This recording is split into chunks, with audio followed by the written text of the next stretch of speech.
திருவடிகளே சரணம். பெருமானார் திருவடிகளே சரணம். திருவடிகளே சரணம். ஸ்ரீசைலேஷ தயாபாத்திரம் தீபக்ஞாதிகுணார்ணவம் யதீந்திரப்ரவணம் வந்தே ரம்யசாமாதரம் முனிம் லக்ஷ்மீநாதசமாரம்பாம் நாதத்யமனமத்யமாம் அஸ்மதாச்சாரியபர்யந்தாம் வந்தே குருபரம்பராம். யோ நித்யமச்சுதபதாம்புஜயுக்மருக்மவ்யாமோகதஸ்ததிதராணி த்ரிணாய மேனே. மத்குரோர் பகவதஸ்ய தயைகசிந்தோः ராமானுஜஸ்ய சரணௌ சரணம் பிரபத்யே. மாதா பிதா யுவதயஸ்தனயா விபூதிः சர்வம் யதேவ நியமேன மதன்வயானாம். ஆத்யஸ்ய நः குலபதேர்வசுலாபிராமம் ஸ்ரீமத்பதங்கிரிவலம் பிரணமாமி மூர்த்னா. பூதம் சரஸ்ய மகதாத்வய பக்தநாத ஸ்ரீபக்திசாரகுலசேகர யோகிவாதாம் பக்தாங்கிருதேனுபரகாலயதீந்திரமிஸ்ராம் ஸ்ரீமத்பராங்குஷமுனிம் பிரணதோஸ்மி நித்யம். வேதாதுங்கஸ்தனகிரிதடீ சுப்ரமுத்ரோக்ருஷ்ணம் பாராத்யம் ஸ்வம் ஸ்ருதிசதசிரசித்தமத்யாபயந்தி ஸ்வோச்சிஷ்டாயாம் ரஜனிகளிதம் யாமலாக்ருத்ய புங்கே. யோதாதஸ்யை நம இதமிதம் பூய ஏவஸ்து பூயः.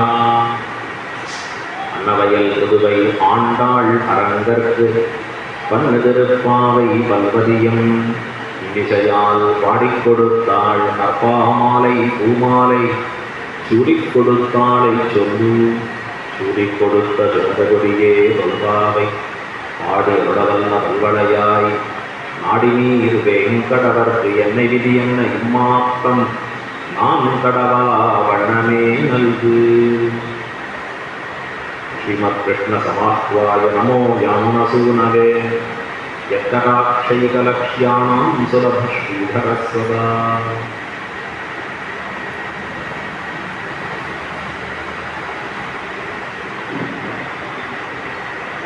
ஸ்ரீரங்கநாதனை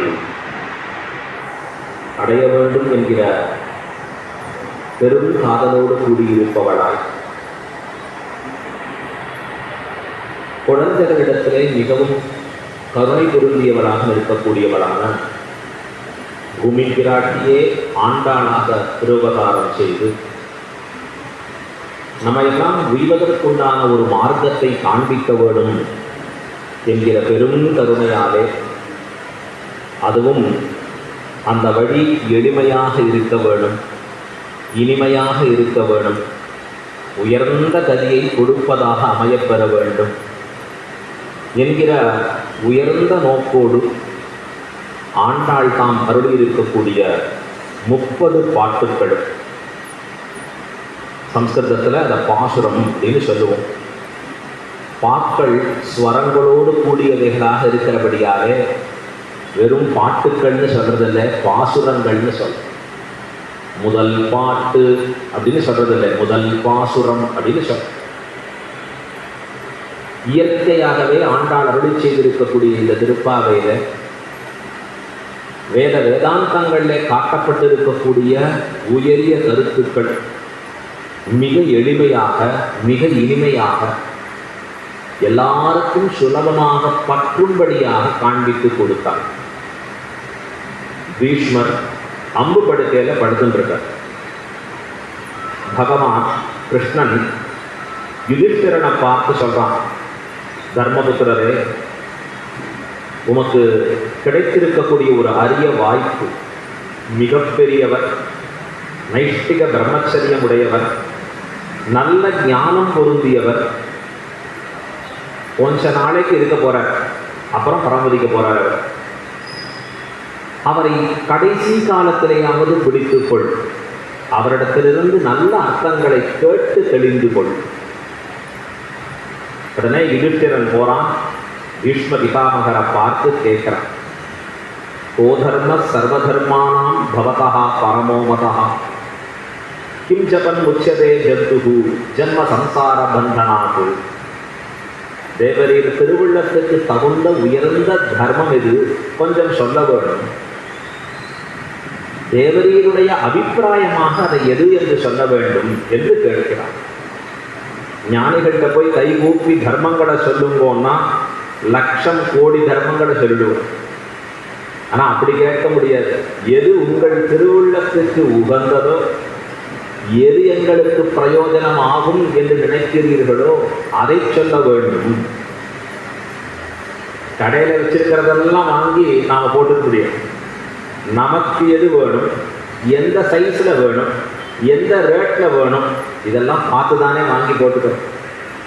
அதை போலதான் உயர்ந்திருக்கக்கூடிய ஞானி இடத்திலே சென்று எது சிறந்த தர்மம், எனக்கு எது சிறந்ததாக இருக்கும் அப்படின்னு சொல்லி கேட்கறச்சு. அப்ப பீஷ்மர் உரைக்கிறார். பீஷ்மவாச அப்படின்னு வரக்கூடிய வாக்கியங்கள் இருக்கு அழகா. எம்பெருமானுடைய திருநாமத்தை சொல்றதை காட்டிலும் உயர்ந்தது என்ன இருக்கு அப்படின்னு பீஷ்ம பிதாமகரை கொண்டாடி நேர பகவான் சாட்சியா நிற்கிறான் அந்த இடத்துல. அப்ப உடனே அந்த திருநாமங்களை சொல்ல சொல்ல சொல்ல அழகா பகவான் கேட்டு அங்கீகரிக்கிறான். விஷ்ணு சகசிரநாமம் அப்படின்னு பேரு. விஷ்வம் விஷ்ணு வஷட்காரா பூதபவ்ய பவத் பிரபு பூதகிருது பூதகிருது பாவோ பூதாத்மா பூதபாவனா பூதாத்மா பரமாத்மாச்சான்னு அந்த ஸ்லோகங்கள் அப்படியே போது இன்னைக்கும் காதுக்கு இனிமையானதாகவும் எல்லா பலன்களையும் நமக்கு தரவல்லதாகவும் இருக்கு.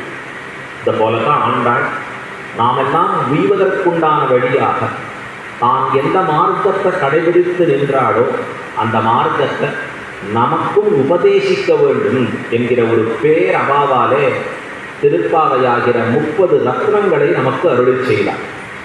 ஆண்டாள் சொல்லியிருக்கிற திருப்பாவை எளிய தமிழ்ல இருந்தாலும் இனிமையான தமிழ்ல இருந்தாலும் மேலோட்டமாக பார்க்கறச்சு அர்த்தங்கள் புரிகிறா போல இருந்தாலும் ஆழ புகுந்து புறப்பட்டு அர்த்தம் சொல்லுவது என்பது அரிதான காரியம். ஜெகத்குருவாகிற சுவாமி ராமானுஜர், அவருக்கு கோயில் அண்ணர்னு பேர். ஆண்டாள் மிக உணர்ந்து கொண்டாடி இருக்கக்கூடிய திருநாமம். கோயில் அண்ணரே வாரும் அப்படின்னு அழைத்திருக்கா.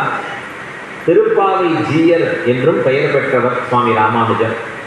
திருப்பாவையிலே ஊறி திளைத்தவர், சகல சாஸ்திரங்களும் வல்லவர், எல்லா விதமான கலைகளையும் கற்று தேர்ந்தவர். சொல்லார் தமிழொரு மூன்று தமிழை அறிந்தவர், முத்தமிழையும் உணர்ந்தவர். சுருதிகள் 4 வேதங்களையும் எல்லையில்லா அறநெறி யாவும் தெரிந்தவர். எண்ணில் அடங்காததாக இருக்கக்கூடிய தர்ம நெறிகள், ஸ்மிருதிகள், இதிகாசங்கள், புராணங்கள் எல்லாவற்றையும் அறிந்திருக்கக்கூடிய மகானான சுவாமி ராமானுஜர். அவரிடத்துல போய் சிஷ்யர்கள் எல்லாம் கேட்கிறா, தேவரீர் திருப்பாவைக்கு அர்த்தம் அருளி செய்ய வேண்டும். சுவாமி ராமானுஜர் பார்த்து வியந்து நிற்கிற. ஒரு நிமிஷம் ஒன்று வார்த்தை ஆடல சுவாமி. அர்த்தம் அருளி செய்ய வேணும் அப்படின்னு பிரார்த்திக்க சுவாமி ராமானுஜர் சொல்ற, திருப்பாவைக்கு அர்த்தம் சொல்றதா யோசிப்போம். திருப்பாவைக்கு அர்த்தம் சொல்றதுக்கு ஆள் கிடைப்பது அரிது. அது யார் சொல்லணும்? முளை எழுந்தார்படி மோவாய் எழுந்தாருக்கு தெரியாது. திருப்பாவைக்கு அர்த்தம் சொல்றதுக்கு ஆள் கிடைக்கிறதுக்கு உண்டானது கிடைப்பான்னா முடியாது. இது யாரால சொல்ல முடியும்? அர்த்தம்னா ஆண்டாளே சொல்ல வேணும். யார் கேட்கணும்னா ஆண்டாளே கேட்கும் அத்தனை. ஆண்டாள் சொல்லி ஆண்டாள் கேட்க வேண்டும் என்று அவ்வளவு பக்தி பாவம் ஊறி வந்திருக்கக்கூடிய சொற்கள். எளிமையிலே புரிந்து கொண்டு அர்த்தங்களை நம்மால உணர்ந்து சொல்லக்கூடிய விஷயம் இல்லை. பெரிய பெரிய மகான்கள் அது ரொம்ப ரொம்ப பெரிய விஷயம்னு கொண்டாடி காண்பித்த திருப்பாவையை அப்படியே விட்டுட்டா என்ன ஆகும்? நம் போல்வர்கள் எப்படி வாழ்கிறார்கள்? மார்கழி திங்கள் மணி நிறைந்த நன்னாளா. நாங்கெல்லாம் சின்ன வயசுல திருப்பாவை சொல்லிட்டே போறேன். மார்கழி திங்கள் மதி நிறைந்த நன்னாள்னு சொல்லணும். அதுக்கப்புறம் என்ன சொல்லுவோம்? மடி நிறைய பொங்கல். திருப்பாவை பாடினா டெய்லி கிடைக்கிறது பொங்கல், கவலை இல்லை. அப்ப அந்த பொங்கலுக்காக போக ஆரம்பிச்சு திருப்பாவையை சொல்ல ஆரம்பிச்சு மனப்பாடம் பண்ண வச்சு திருப்பாவையிலே சொல்லப்பட்ட அர்த்தங்கள் என்னன்னு ஆராய்கிற பொழுது ஆச்சாரியர்கள் அந்த வியாக்கியானங்களை பண்ணி உகர்த்துகிறார்கள். சுவாமி ராமானுஜர் தம்முடைய சீடர்களை கொண்டு திருப்பாவைக்கு மிக அழகான விளக்க உரைகளை எழுதி காண்பித்து நாம் எல்லாம் உய்யும் வண்ணமாக செய்து கொண்டிருக்கிறார். இல்லைன்னா இன்னைக்கு திருப்பாவை இவ்வளவு அர்த்தங்களை நம்மால கேட்டு தேர முடியுமான்னா முடியாத விஷயம். தமிழ் படித்தவரை பார்த்து திருப்பாவை சொல்லுன்னா மார்கழி மார்கழி, திங்கள், மாதம், மதி, சந்திரன், நிறைந்திருக்கக்கூடிய நன்னாள், நல்ல நாள். இதுக்கு மேலே என்ன அர்த்தம் இருக்கு? முடிஞ்சே போச்சு. ஆனால் ஆச்சாரியர்கள் அப்படி இல்லை. ஸ்ரீ வைஷ்ணவத்தில் உபய வேதாந்திகள்னு பேர், ஸ்ரீ ஊவே அப்படின்னு போட்டுப்பான். சில பேருக்கு ஒன்றுமே புரியாது, இது என்ன பேருக்கு முன்னாடி ஊவேன்னு போட்டுக்கிறாரு. இது எதை குறிக்கிறது? ஏதான பட்டமாக இருக்கா? இல்லை ஏதான அவரை ஏதான சொல்கிறதுக்கு முடியாது அந்த மாதிரி ஊவேன்னு போட்டுடுறாரா? எதற்காக போட்டுக்கிறார்? ஊவே என்றால் உபய வேதாந்திகள்னு போடும். உபயன்னா இரண்டுன்னு அர்த்தம். இரண்டுன்னா எது? எந்த இரண்டு வேதாந்தம்? ஒன்று சம்ஸ்கிருத வேதாந்தம், இன்னொன்று திராவிட வேதாந்தம். சம்ஸ்கிருதத்தையும் தமிழையும் இரண்டையும் சொத்தாக உடையவர்கள் ஸ்ரீ வைஷ்ணவர்களுக்கு அதுதான் பெருமை. நாங்கள் வெறும் சம்ஸ்கிருதம் மட்டும் படிச்சுட்டு வர முடியாது, வெறும் தமிழை மட்டும் கேட்டுட்டு வர முடியாது. நன்னூல் சொல்றது என்ன, மற்ற திருக்குறள் காட்டக்கூடிய விஷயங்கள் என்னன்னு ஏதோ தமிழ் ஆழ்வார் பாசுரங்கள்னு படித்து உட்கார முடியும். சம்ஸ்கிருதமும் வாசிக்கணும், அதில் சொல்லப்பட்டிருக்கிற ஆழ்ந்த கருத்துக்களும் தெரியும். அப்போ தமிழிலே ஆழ்வார்கள் காட்டி இருக்கக்கூடிய அர்த்தங்களை சம்ஸ்கிருத வேதங்கள் எப்படி நமக்கு சொல்லி காண்பிக்கின்றன? சம்ஸ்கிருத வேதங்கள்ல சொல்லப்பட்டதை ஆழ்வார் ஆச்சாரியர்கள் நமக்கு எப்படி சொல்லி காண்பிக்கிறார்கள்? அப்படிதான் வியாக்கியானங்களை பண்ணணும். சுவாமி ராமானுஜர் ஸ்ரீபாஷ்யம் என்கிற உயரிய நூலை எழுதினர். இங்கேருந்து காஷ்மீர தேசம் வரைக்கும் போய் அங்க புஸ்தகத்தை கேட்கிற நாங்கெல்லாம் புஸ்தகத்தை பாதுகாக்கிறது விட்டுட்டோம். இன்னைக்கும் உலகத்துல ஜெர்மனிங்கிற நாடு நம்ம நாட்டில் இருக்கிற பல வேத புஸ்தகங்களை ஆகம புஸ்தகங்களை பாதுகாக்கிறோம். இன்னைக்கும் நாமெல்லாம் பல விஷயங்களை குறைத்து இருக்கிறோம். இப்போ அந்த காலத்தில் நமக்கு சரஸ்வதி பண்டாரம்னு காஷ்மீரத்தில் தான் இருந்துச்சு. எல்லாவித நூல்களும் அங்கே தான் வச்சிருந்தார். சுவாமி ராமானுஜர் இங்கேருந்து போய் அங்கே இருக்கக்கூடிய பிரம்மசூத்திரங்களுக்கு உண்டான அழகான ஒரு வியாக்கியானம் அங்கே அமைய பெற்றிருக்கிறது. அதை வாங்கி அதை கொண்டு சுவாமி ஸ்ரீபாஷ்யம்ங்கிற அற்புதமான ஒரு கிரந்தத்தை அருளுகிறார் சுவாமி. அப்போ அருளுகிற பொழுது அந்த ஸ்ரீபாஷ்யத்தை எப்படி அருளுகிறார்? அதுக்கெல்லாம் சமஸ்கிருதம் தான். வியாசர் அருளி செய்திருக்கக்கூடியது அந்த பிரம்மசூத்திரங்கள் என்பது சின்ன சின்னதாக இருக்கும். அபாதோ பிரம்ம ஜிக்ஞாசா சாஸ்திர யோனித்வாத், இவ்வளவுதான் இப்படிதான் இருக்கும். எதை கொண்டு அருள்கிறார்னா ஆழ்வார்கள் அருளி செய்திருக்கக்கூடிய தமிழ் பாசுரங்களை கொண்டு அந்த அர்த்தங்களை நிர்ணயிக்கிறார்கள். பாஷ்யக்காரர் இது கொண்டு சூத்திர வாக்கியம் ஒருங்க விடுவர் அப்படின்னு காண்பிச்சு. இப்ப என்ன இருக்கணும் வைஷ்ணவத்துல? உபயமும் இருக்கணும். உபயம்னா இரண்டுன்னு அர்த்தம். இரண்டு வேதாந்தங்களும் நிரம்ப பெற்றிருக்கவர். ஆகையாலே தமிழ் வேதமாகிற திராவிட வேதம், சம்ஸ்கிருத வேதமாகிற வேதாந்தங்கள் ரெண்டும் ஒரு சேர்த்து ஆச்சாரியர்கள் நமக்கு விளக்கங்களை வியாக்கியானங்களை அருளி செய்திருக்கிறார். எழுத்துக்களும் கூட ரெண்டும் சேர்ந்து கலந்து தான் வரும். அது ஒரு தனி நடை. அந்த நடைக்கு என்ன பேருன்னா மணிப்பிரவாளம்னு பேர். மணிப்பிரவாளம் சம்ஸ்கிருதமும் தமிழும் சேர்ந்த ஒரு நடை. அதுதான் வியாக்கியானங்கள்ல காட்டக்கூடிய விஷயம். அப்படி இந்த பெரியவாச்சான்களை அருளி செய்திருக்கக்கூடிய வியாக்கியானத்தை தான் நாம் இங்கே பார்த்து வருகிறோம். இப்பொழுது நாம் 3வது பாசுரத்தை பார்க்கிறோம். மார்கழி 4ஆம் நாளில் இருக்கோம். அடிமழைக்கண்ணான்ற நாளிலே 3வது பாசுரத்திலே ஆண்டாள் மிக அழகாக எம்பெருமான் அவதரித்திருக்கக்கூடிய விஷயத்தை, அவனுடைய அவதாரங்களை கொண்டாடி காண்பிக்கிறாள் ஆண்டாள். இந்த அவதாரங்களிலே சிறந்ததாக இருக்கக்கூடிய வாமனாவதாரத்தை இந்த 3வது பாசுரத்திலே ஆண்டாள் காண்பிக்கிறாள். முதல் பாசுரத்திலே ஆண்டாள் நாராயணனே நமக்கே கரை தருவான் அப்படின்னு தெரிவித்தார். 2வது பாசுரம் வையத்து வாழ்வீர்கள்ல பார்க்கடலுள் பையத்துயின்ன பரமன் அப்படின்னு காண்பிச்சார். 3வது பாசுரத்துல ஓங்கி உலகளந்த உத்தமன் அப்படின்னு தெரிவிக்கிறார். இது எதை காண்பிக்கிறது? ஆண்டாள் ஒரு ஆர்டர்ல போறா, ஒரு சீக்வன்ஸ்ல போறா ஆண்டாள். என்ன ஆர்டர்ல போறா? நாராயணனே பகவான் 5 நிலைகள்ல மிக உயரிய நிலையாக இருக்கக்கூடிய பரமபத நிலையனாக இருக்கக்கூடிய நிலையை ஆண்டாள் கொண்டாடினாள். முதல் பாசுரத்தில் பரமபதத்திலே கூத்து ஆடும் இடம் வழியாக அங்கே இருக்கக்கூடிய கானங்களை எல்லாம் கேட்டு மகிழும்படியாக இருக்கக்கூடிய இடம் பரமபதத்தில். அதுக்கு தமிழ்ல ஒரு அழகான பேரு, நலமந்தம் இல்லதோ ஒரு நாடு. நலம்னு சொன்னா ஆனந்தம், ஆனந்தத்திற்கு முடிவில்லாததான நாடு பரமபதம். இங்க வாழக்கூடிய பூமிகள்ல இங்க இருக்கக்கூடிய பிரகிருதி மண்டலங்கள் இருக்கு, இது லீலாதி பூமின்னு பேர். இது எப்படிப்பட்டதுன்னா துக்கங்களுக்கு முடிவில்லாத உலகம். மேல போனா பரமபதம் எப்படிப்பட்டது, ஆனந்தத்திற்கு முடிவில்லாத உலகம். அதுக்குதான் பரமபதம், ஸ்ரீவைகுண்டம் அப்படின்னு பல பேர் இருக்கு. அந்த பரமபதநாதனாக பகவான் அங்கே லக்ஷ்மி பூமி நீலா நாயகனாக வீற்றிருக்கிறான். இதை பலவாறாக வேதங்களும் இதிகாசங்களும் புராணங்களும் கொண்டாடுகின்றன. எத் விஷ்ணோ பரமம் பதம் அப்படின்னு வேதம் சொல்றது.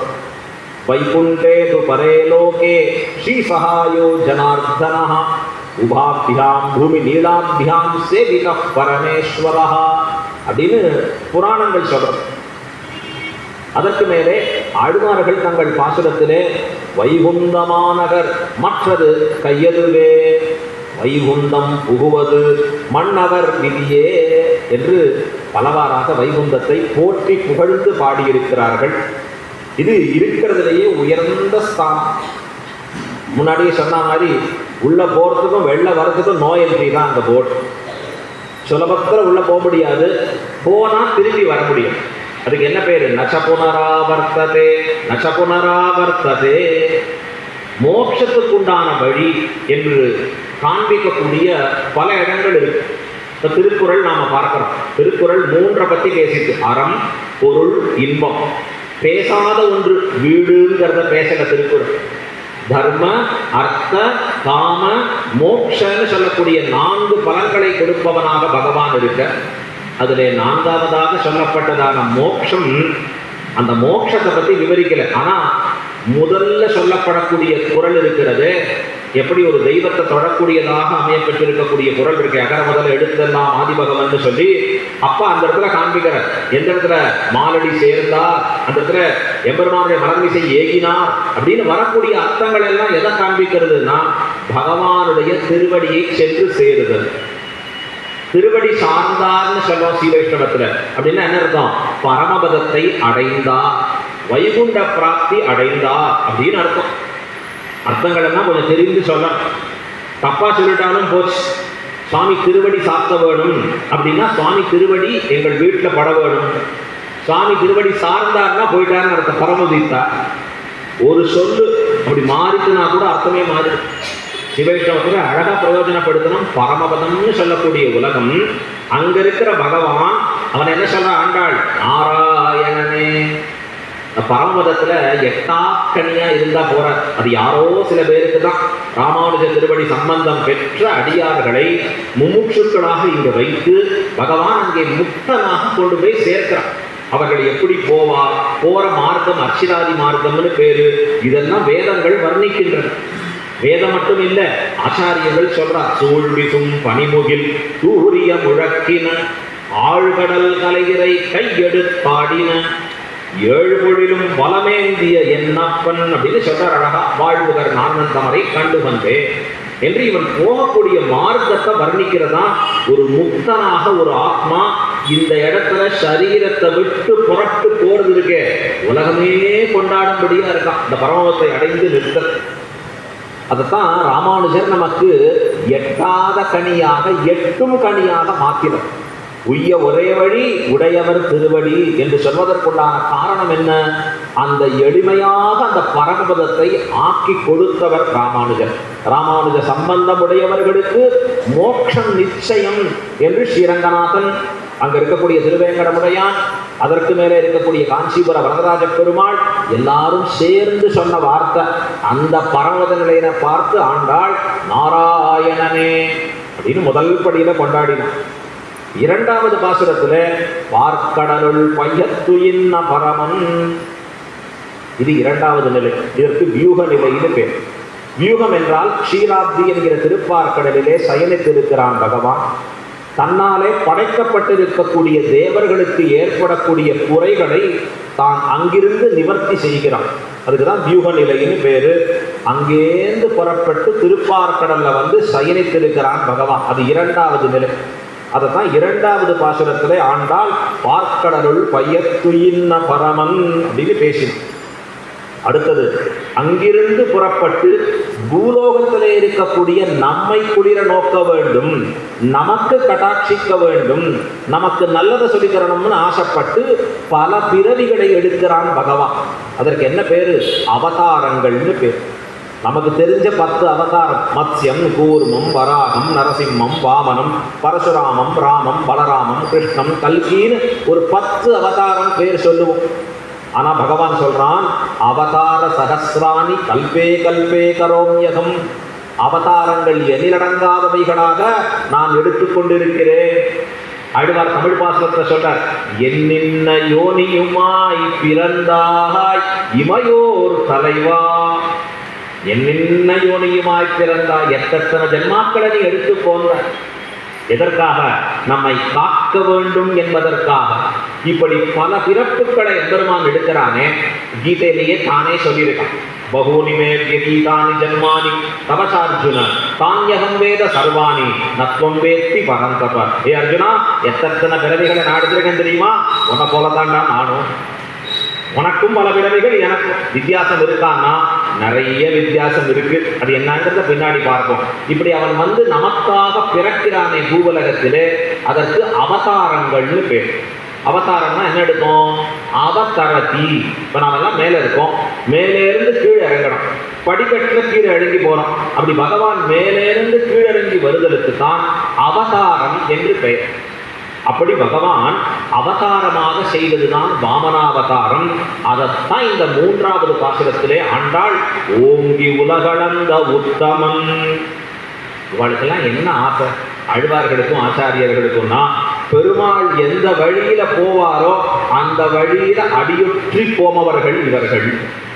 அவர் போற வழியில் அப்படி பின்னாடி நடந்துட்டு போறதுல ஆசை. முதல்ல பெருமாளை பரமத்தில் அனுபவிச்சா, அதே பெருமாளை அவர் கீழிறங்கி வந்த திருப்பார்கடல்ல அனுபவிச்சா, அதே பெருமாள் மேலிருந்து கீழிறங்கி வந்தார். உடனே இந்த இடத்திலே நிலவுலகிலே அவன் எடுத்திருக்கிற வாமனாவதாரத்தை இந்த 3வது பாசுரத்திலே ஆண்டாள் அனுபவிக்கிறாள். அடியார்களுக்கு பெருமையே பகவான் போகிற மார்க்கத்திலே அவனை அடியொட்டி செல்வது. ஸ்ரீரங்கத்தில் வாங்கோ, ரங்கநாதனை பாருங்கோ. ஸ்ரீரங்கநாதர் போறாருன்னா பின்னாடி லட்சம் ஜனங்கள் அப்படி பின்னாடி போறாங்க.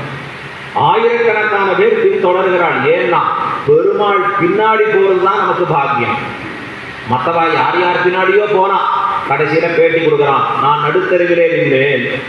ஆனா பகவான் பின்னாடி போறான்னா உயர்ந்த கதியை அடைந்தவனாக இருப்பான். அகையால்தான் நம்முடைய பெரியோர்கள் எப்பொழுதும் எம்பெருமான் பின்பும் ஆச்சாரியர்கள் பின்பும் அடியொற்றி நடத்தல் வேணுங்கிற கிரமத்தை சொல்றா. அதன்படி ஆண்டாள் இந்த 3வது பாசுரத்திலே மிக அழகாக அதை காண்பித்து நிற்கிறாள். எல்லாருமா சேர்ந்து ஒரு தடவை இந்த பாசுரத்தை அனுசந்தானம் பண்ணுவோம். ஓங்கி உலகளந்த உத்தமன் பேர் பாடி நாங்கள் நம்பாவைக்கு சாத்தி நீராடினால் தீங்கின்றி நாடெல்லாம் திங்கள் மும்மாறி பெய்து ஓங்கு பெரும் ஜன்னல் ஊடு கயலுகள பூங்குவடை போதில் பொறிவண்டு கண்படுப்ப தேங்காதே புக்கிருந்து சீர்த்த முலை பற்றி வாங்க குடம் நிறைக்கும் வள்ளல் பெரும் பசுக்கள் நீங்காத செல்வம் நிறைந்து ஏலோர் எம்பாவாய். ஓங்கி உலகளந்த உத்தமன் பேர் பாடி, உலகத்தை அளந்த தலை சிறந்தவனான பகவானுடைய திருநாமங்களை பாடி நாங்கள் நம் பாவைக்கு சாட்சி நீராடினால் நம்முடைய நோன்புக்கு நாங்கள் எல்லாரும் நன்றாக அதற்காக குளித்து எழுந்தால் தீங்கின்றி நாடெல்லாம் திங்கள் மும்மாறி பெய்து ஓங்கு பெருஞ்சென்னல் ஊடு கயலுகடல் தீங்கின்றி நாடெல்லாம் திங்கள் மும்மாறி பெய்து தீமையில்லாதபடி நாடெல்லாம் வருஷிக்கும்படியாக செய்து ஓங்கு பெரும் சென்னல் ஊடு கயலுகட நன்றாக ஓங்கி வளர்ந்திருக்கக்கூடிய சென்னல் அதற்கு நடுவிலே கயலானது மீனானது துள்ளி குறித்து விளையாட பூங்குவளை போதில் அழகான குவளை மலரிலே பொறிவண்டு கண் படுப்ப வண்டு உறங்கில் இருக்க அழகா தேங்காவே புக்கிருந்து சீர்த்த முளை பற்றி தயங்காதபடி புக்கு இருந்து பருத்திருக்கக்கூடிய முளைகளை பற்றி வாங்க வாங்க அதை கையெடுக்க குடம் நிறைக்கும் வள்ளல் பெரும் பசுக்கள் குடம் வைக்க வைக்க நிறைத்து நிற்கக்கூடிய வள்ளலான பெரும் பசுக்கள் இருக்கிறார்களே அந்த பெரும் பசுக்கள் இதை போன்ற நீங்காத செல்வம் நிறைந்து அந்த செல்வமானது என்றும் நீங்காதபடி நிலை பெற்று இருக்கக்கூடியதான ஒரு பாக்கியம்னு ஆண்டாள் இந்த பாசுரத்தில் அறிவிக்கிறாள். பெரியவாச்சான் பிள்ளை மிக அழகாக இதற்கு வியாக்கியானம் அருளுகிறார். ஓங்கி ஆண்டாள் முதல் அடி எடுத்து காண்பிக்கிறார். ஓங்கின்னு ஒரு வார்த்தை சொல். ஓங்கின்னா என்ன அர்த்தம் அப்படின்னா பகவான் மிக மிக மிக உயர்ந்தவனாக அப்படி வளர்ந்து இருக்கக்கூடிய அழகு. ஓங்கின்னு அந்த எம்பெருமான் எப்படி வளர்கிறான்கிற விதத்தை ஆண்டாள் கொண்டாடுகிறார். எப்பவும் பகவானிடத்திலே அடியார்களாக ஆகியிருப்பவர்கள் அவனுடைய ஒவ்வொரு செயலையும் கண்டு ஆனந்திப்பார்கள். ஸ்ரீரங்க கஷேத்திரத்தில் ரங்கநாதனிடத்துல ஆசை இருக்கக்கூடிய பக்தர்கள்ட்ட நான் பக்கத்தில் போய் நின்று போட்டியே போட முடியும். ஏன்னா எந்த சமயத்துக்கு வரணும், எப்போ எங்கே உட்காரணும், என்ன திருவாபரணம் எம்பெருமான் சாதிப்பான், எங்கே புறப்பாடாய் எப்படி திரும்புவான், இன்னைக்கு என்ன அரையர் சுவாமி சேவை சாதிப்பார், இத்தனையும் மனப்பாடமாக தெரியும். அதை ஒன்னொன்னையும் அணு அணுவாக அனுபவித்து அனுபவித்து அனுபவித்து உள்ளத்திலே தேக்கி வைத்துக் கொண்டு எம்பெருமானே எல்லாமாக நம்பெருமானே எல்லாமாக அனுபவிக்கக்கூடிய பெரியோர்கள். அது அன்னைக்கு இல்லை, இன்றளவும் ஸ்ரீரங்கநாதர் அப்படி வச்சுட்டு இருக்காரு. அப்ப அந்த அனுபவ பிரீதியாக அனுபவத்தினுடைய வெளிப்பாடாக போக்கு வீடாக முதல்ல ஆண்டாள் இந்த வாமனாவதாரத்தை நினைக்கிறச்சே எதை நினைக்கிறாள்னா ஓங்கி அவன் நன்றாக உயர்ந்து வளர்ந்து இருக்கிறான் பாருங்க, அதை நினைச்சு பார்க்கிறானா ஆண்டாள். இதற்கு முன்பு இருக்கிற பாசுரத்திலே பகவான் எப்படி இருந்தான், பார்க்கடலுள் பையத்துயின் பரான் க்ஷீராப்தியாகிற திருப்பார்க்கடலிலே ஆதிசேஷன் மீது சயனித்திருக்கிறான் பகவான். தங்கத்தட்டிலே ஒரு மாணிக்கத்தை அழுத்தினா போல ஆதிசேஷன் படுக்கை மீது ஒரு மாணிக்கமாக பகவான் அப்படி சயனித்திருக்கிறார். ஜொலிக்கிறான், தேஜஸாக இருக்கிறான் பரமன். குணங்களாலே அவனுடைய மேன்மையாலே எல்லாவற்றிலும் சிறந்தவனாக இருக்கிறான். இப்ப பகவானுக்கு என்ன சிந்தனை அங்கே, நம்மை அண்டியவர்களை காப்பதெப்படி என்று சதா சிந்தனை பண்ணி இருக்கிறான். ஆர்த்த ரக்ஷண சிந்தனை. அதுக்கு தான் யோக நித்ரைன்னு பேர். உறங்குவான் போல் யோகு செய்த பெருமாள். பகவான் தூங்குறா போல என்ன பண்ணிட்டு இருக்கார், நம்ம பத்தி சிந்தனை பண்ணிட்டு இருக்கார். ஸ்ரீரங்க கஷேத்திரத்துல ஸ்ரீரங்கநாதனை வந்து பார்த்தா ஏதோ சிந்தனை பண்ற மாதிரி இருக்கு. அப்படி மேல பார்த்துட்டு சிந்திக்கிறார். என்னன்னா இத்தனை ஜனங்களை பெற்று வச்சிருக்கேனே, பெரிய குடும்பஸ்தனாச்சே, இவர்களெல்லாம் எப்படி காப்பாத்துறது.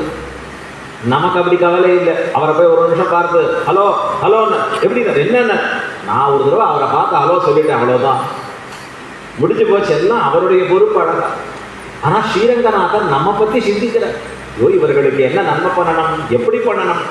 இதை போல பகவான் தேவர்களை படைத்து இருக்கிறார். ஒன்றும் தேவும் உலகும் உயிரும் மற்றும் யாதுமில்லாவன் என்ன பண்ணினவன் அவன், நான்முகன் தன்னோடு தேவர் உலகோடு உயிர் படைத்தான். நான்முகனோடு தேவர்களோடு உலகு தன்னை படைத்தவன் பகவான். ஆழ்வார் அழகா தமிழ் பாசுரத்தில் சொன்னார், நான்முகனை நாராயணன் படைத்தான். நான்முகனும் தான்முகமாய் சங்கரனை தான் படைத்தான். யான்முகமாய் அந்தாதி மேலிட்டு அறிவித்தேன் ஆழ்பொருளை சிந்தாமல் பொன்மினீர் தேர்ந்து. முடிச்சு கீழே போய் கொடுக்குற பிரசாதத்தை மட்டும் சிந்தாம வாங்கிக்காதீங்கிற, அப்படி இல்லை, இந்த அர்த்தங்களையும் சிந்தாம வாங்கிக்கோங்க. சிந்தாமல் கொள்ளுங்கோ.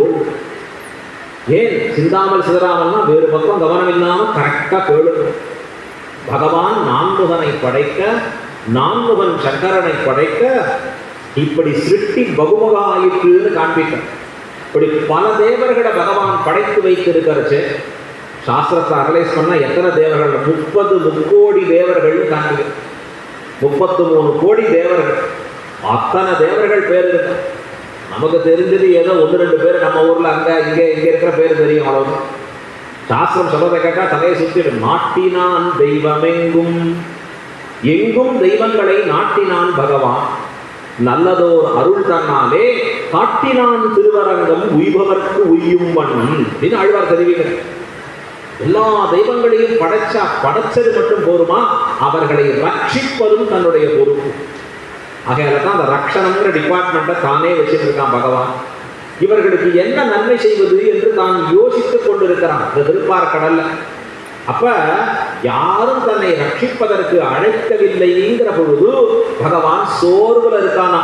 எப்ப இந்த தேவர்கள் எல்லாம் ஏ பகவானே எங்களை ரட்சிக்க வேண்டும்னு அவர்கள் கூக்குரல் எழுதுகிறார்களோ, அதை கேட்ட உடனே எம்பெருமான் எப்படி ஆறான்னா ஓங்கி உற்சாகமா இருந்து அப்படி உயர்ந்து நிற்கிறாங்க. இது எதை போலன்னா ஆண்டாள், இந்த மூங்கில் மரம் இருக்கு. இந்த மூங்கில் மரத்தை பார்த்தா பல விஷயங்கள் இருக்கு. 5-6 வருஷம் 4-5 வருஷம் ஒண்ணுமே தெரியாது, பூமிக்குள்ளேயே இருக்கும். அதுக்கப்புறம் வளர்றத பாருங்க, கடற்கடன்னு வளர ஆரம்பிக்கும். அந்த மூங்கில் பெருசா வளர்ந்துருக்கிற காலத்துல, இந்த பனி நிறைய இருக்கக்கூடிய காலத்துல என்ன ஆகும்னா, பனிப்பட்டு அந்த மூங்கில் இப்படி சாஞ்சிருக்கு. இது மூங்கில் இப்படி சாஞ்சிருக்கு அப்படின்னா, ஆமா பனி நிறைய பட்டுருக்கு, அதனால அப்படி சாஞ்சிருக்கு. எப்ப சூரியன் வருதோ, சூரிய கிரணங்கள் வருகிறதோ, பனி உறிஞ்சப்படுகிறதோ, உடனே என்ன ஆகும், அப்படி மூங்கில் நிமிர்ந்து இருக்குமா அப்படியே. அதை போல பகவான் இவர்கள் யாரும் என்ன அழைக்கலையேன்னு அப்படி சாஞ்சிருக்கான்.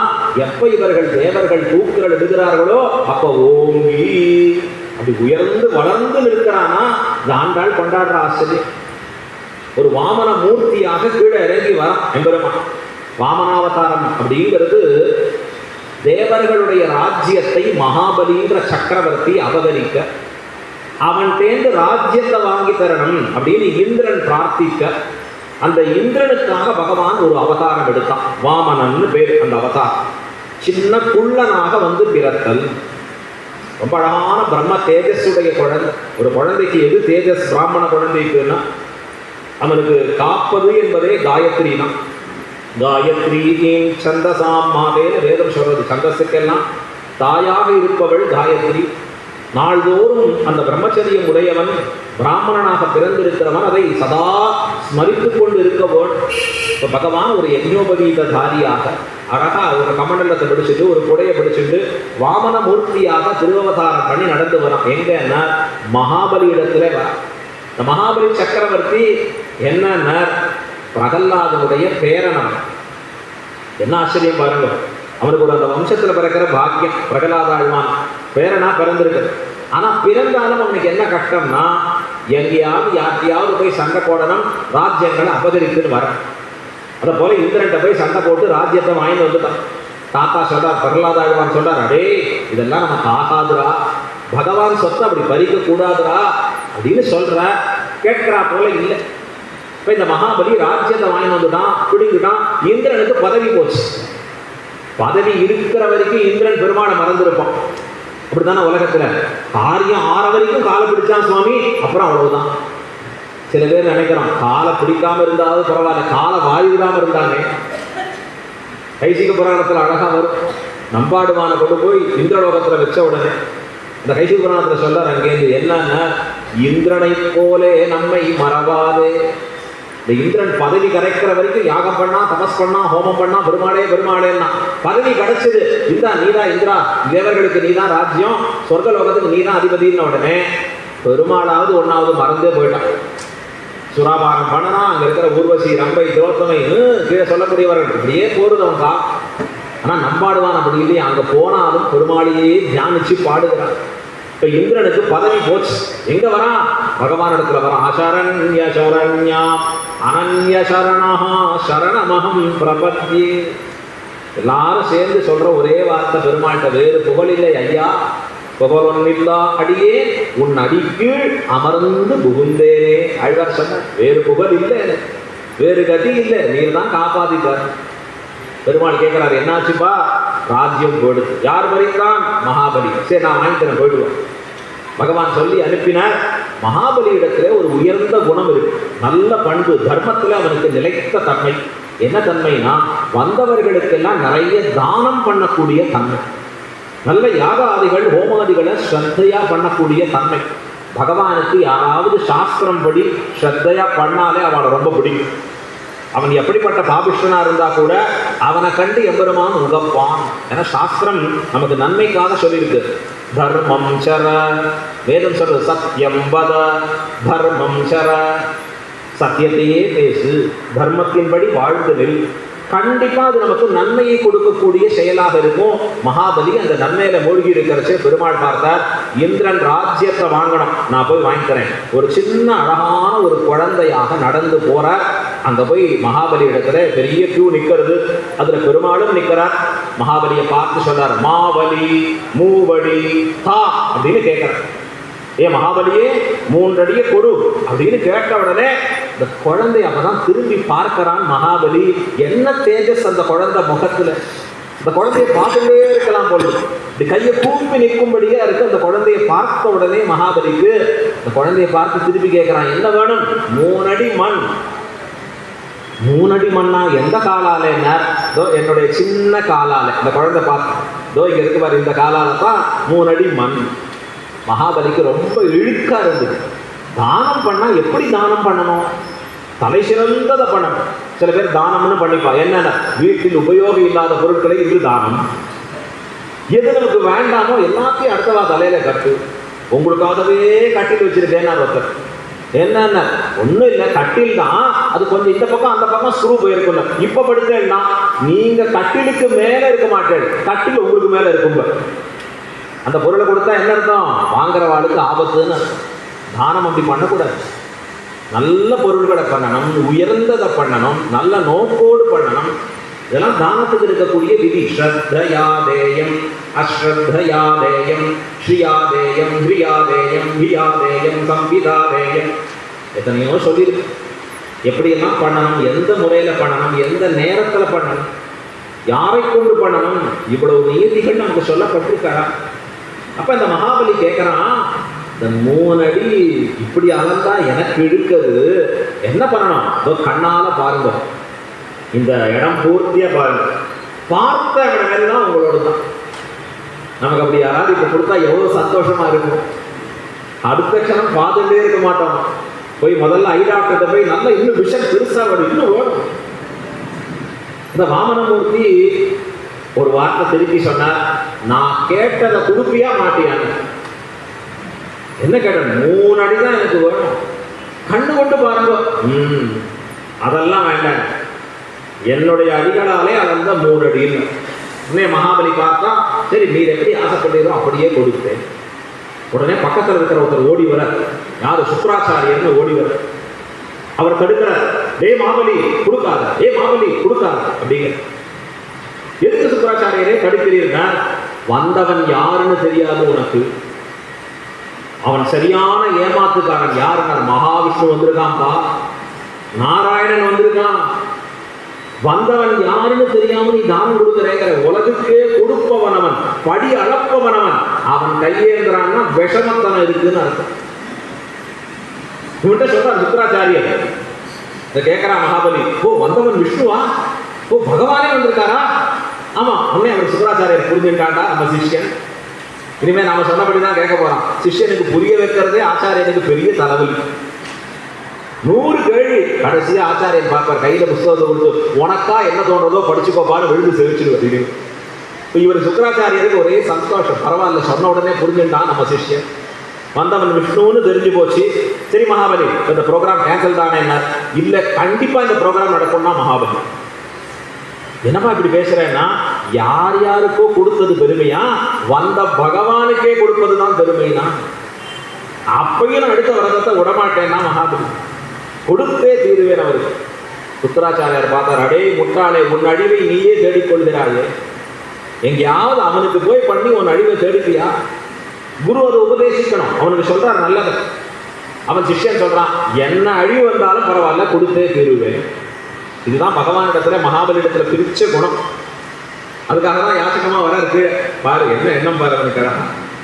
இன்னும் வந்த உடனே சுக்ராச்சாரியர் சொல்லிட்டார், போ நீ திருந்த மாட்டேன் அப்படின்னு அவர் நகர்ந்துட்டார். இந்த மகாபலி தானம் பண்ண போறான். தானங்கள் பண்ணுவது ஒரு கிரமம் இருக்குன்னு சொன்னேன். உதகதாரா பூர்வகமாக, உதகம்னா ஜலம், தீர்த்தம், தண்ணீர்னு அர்த்தம். இந்த தண்ணீரை ஊற்றி தானம் பண்ணணும்.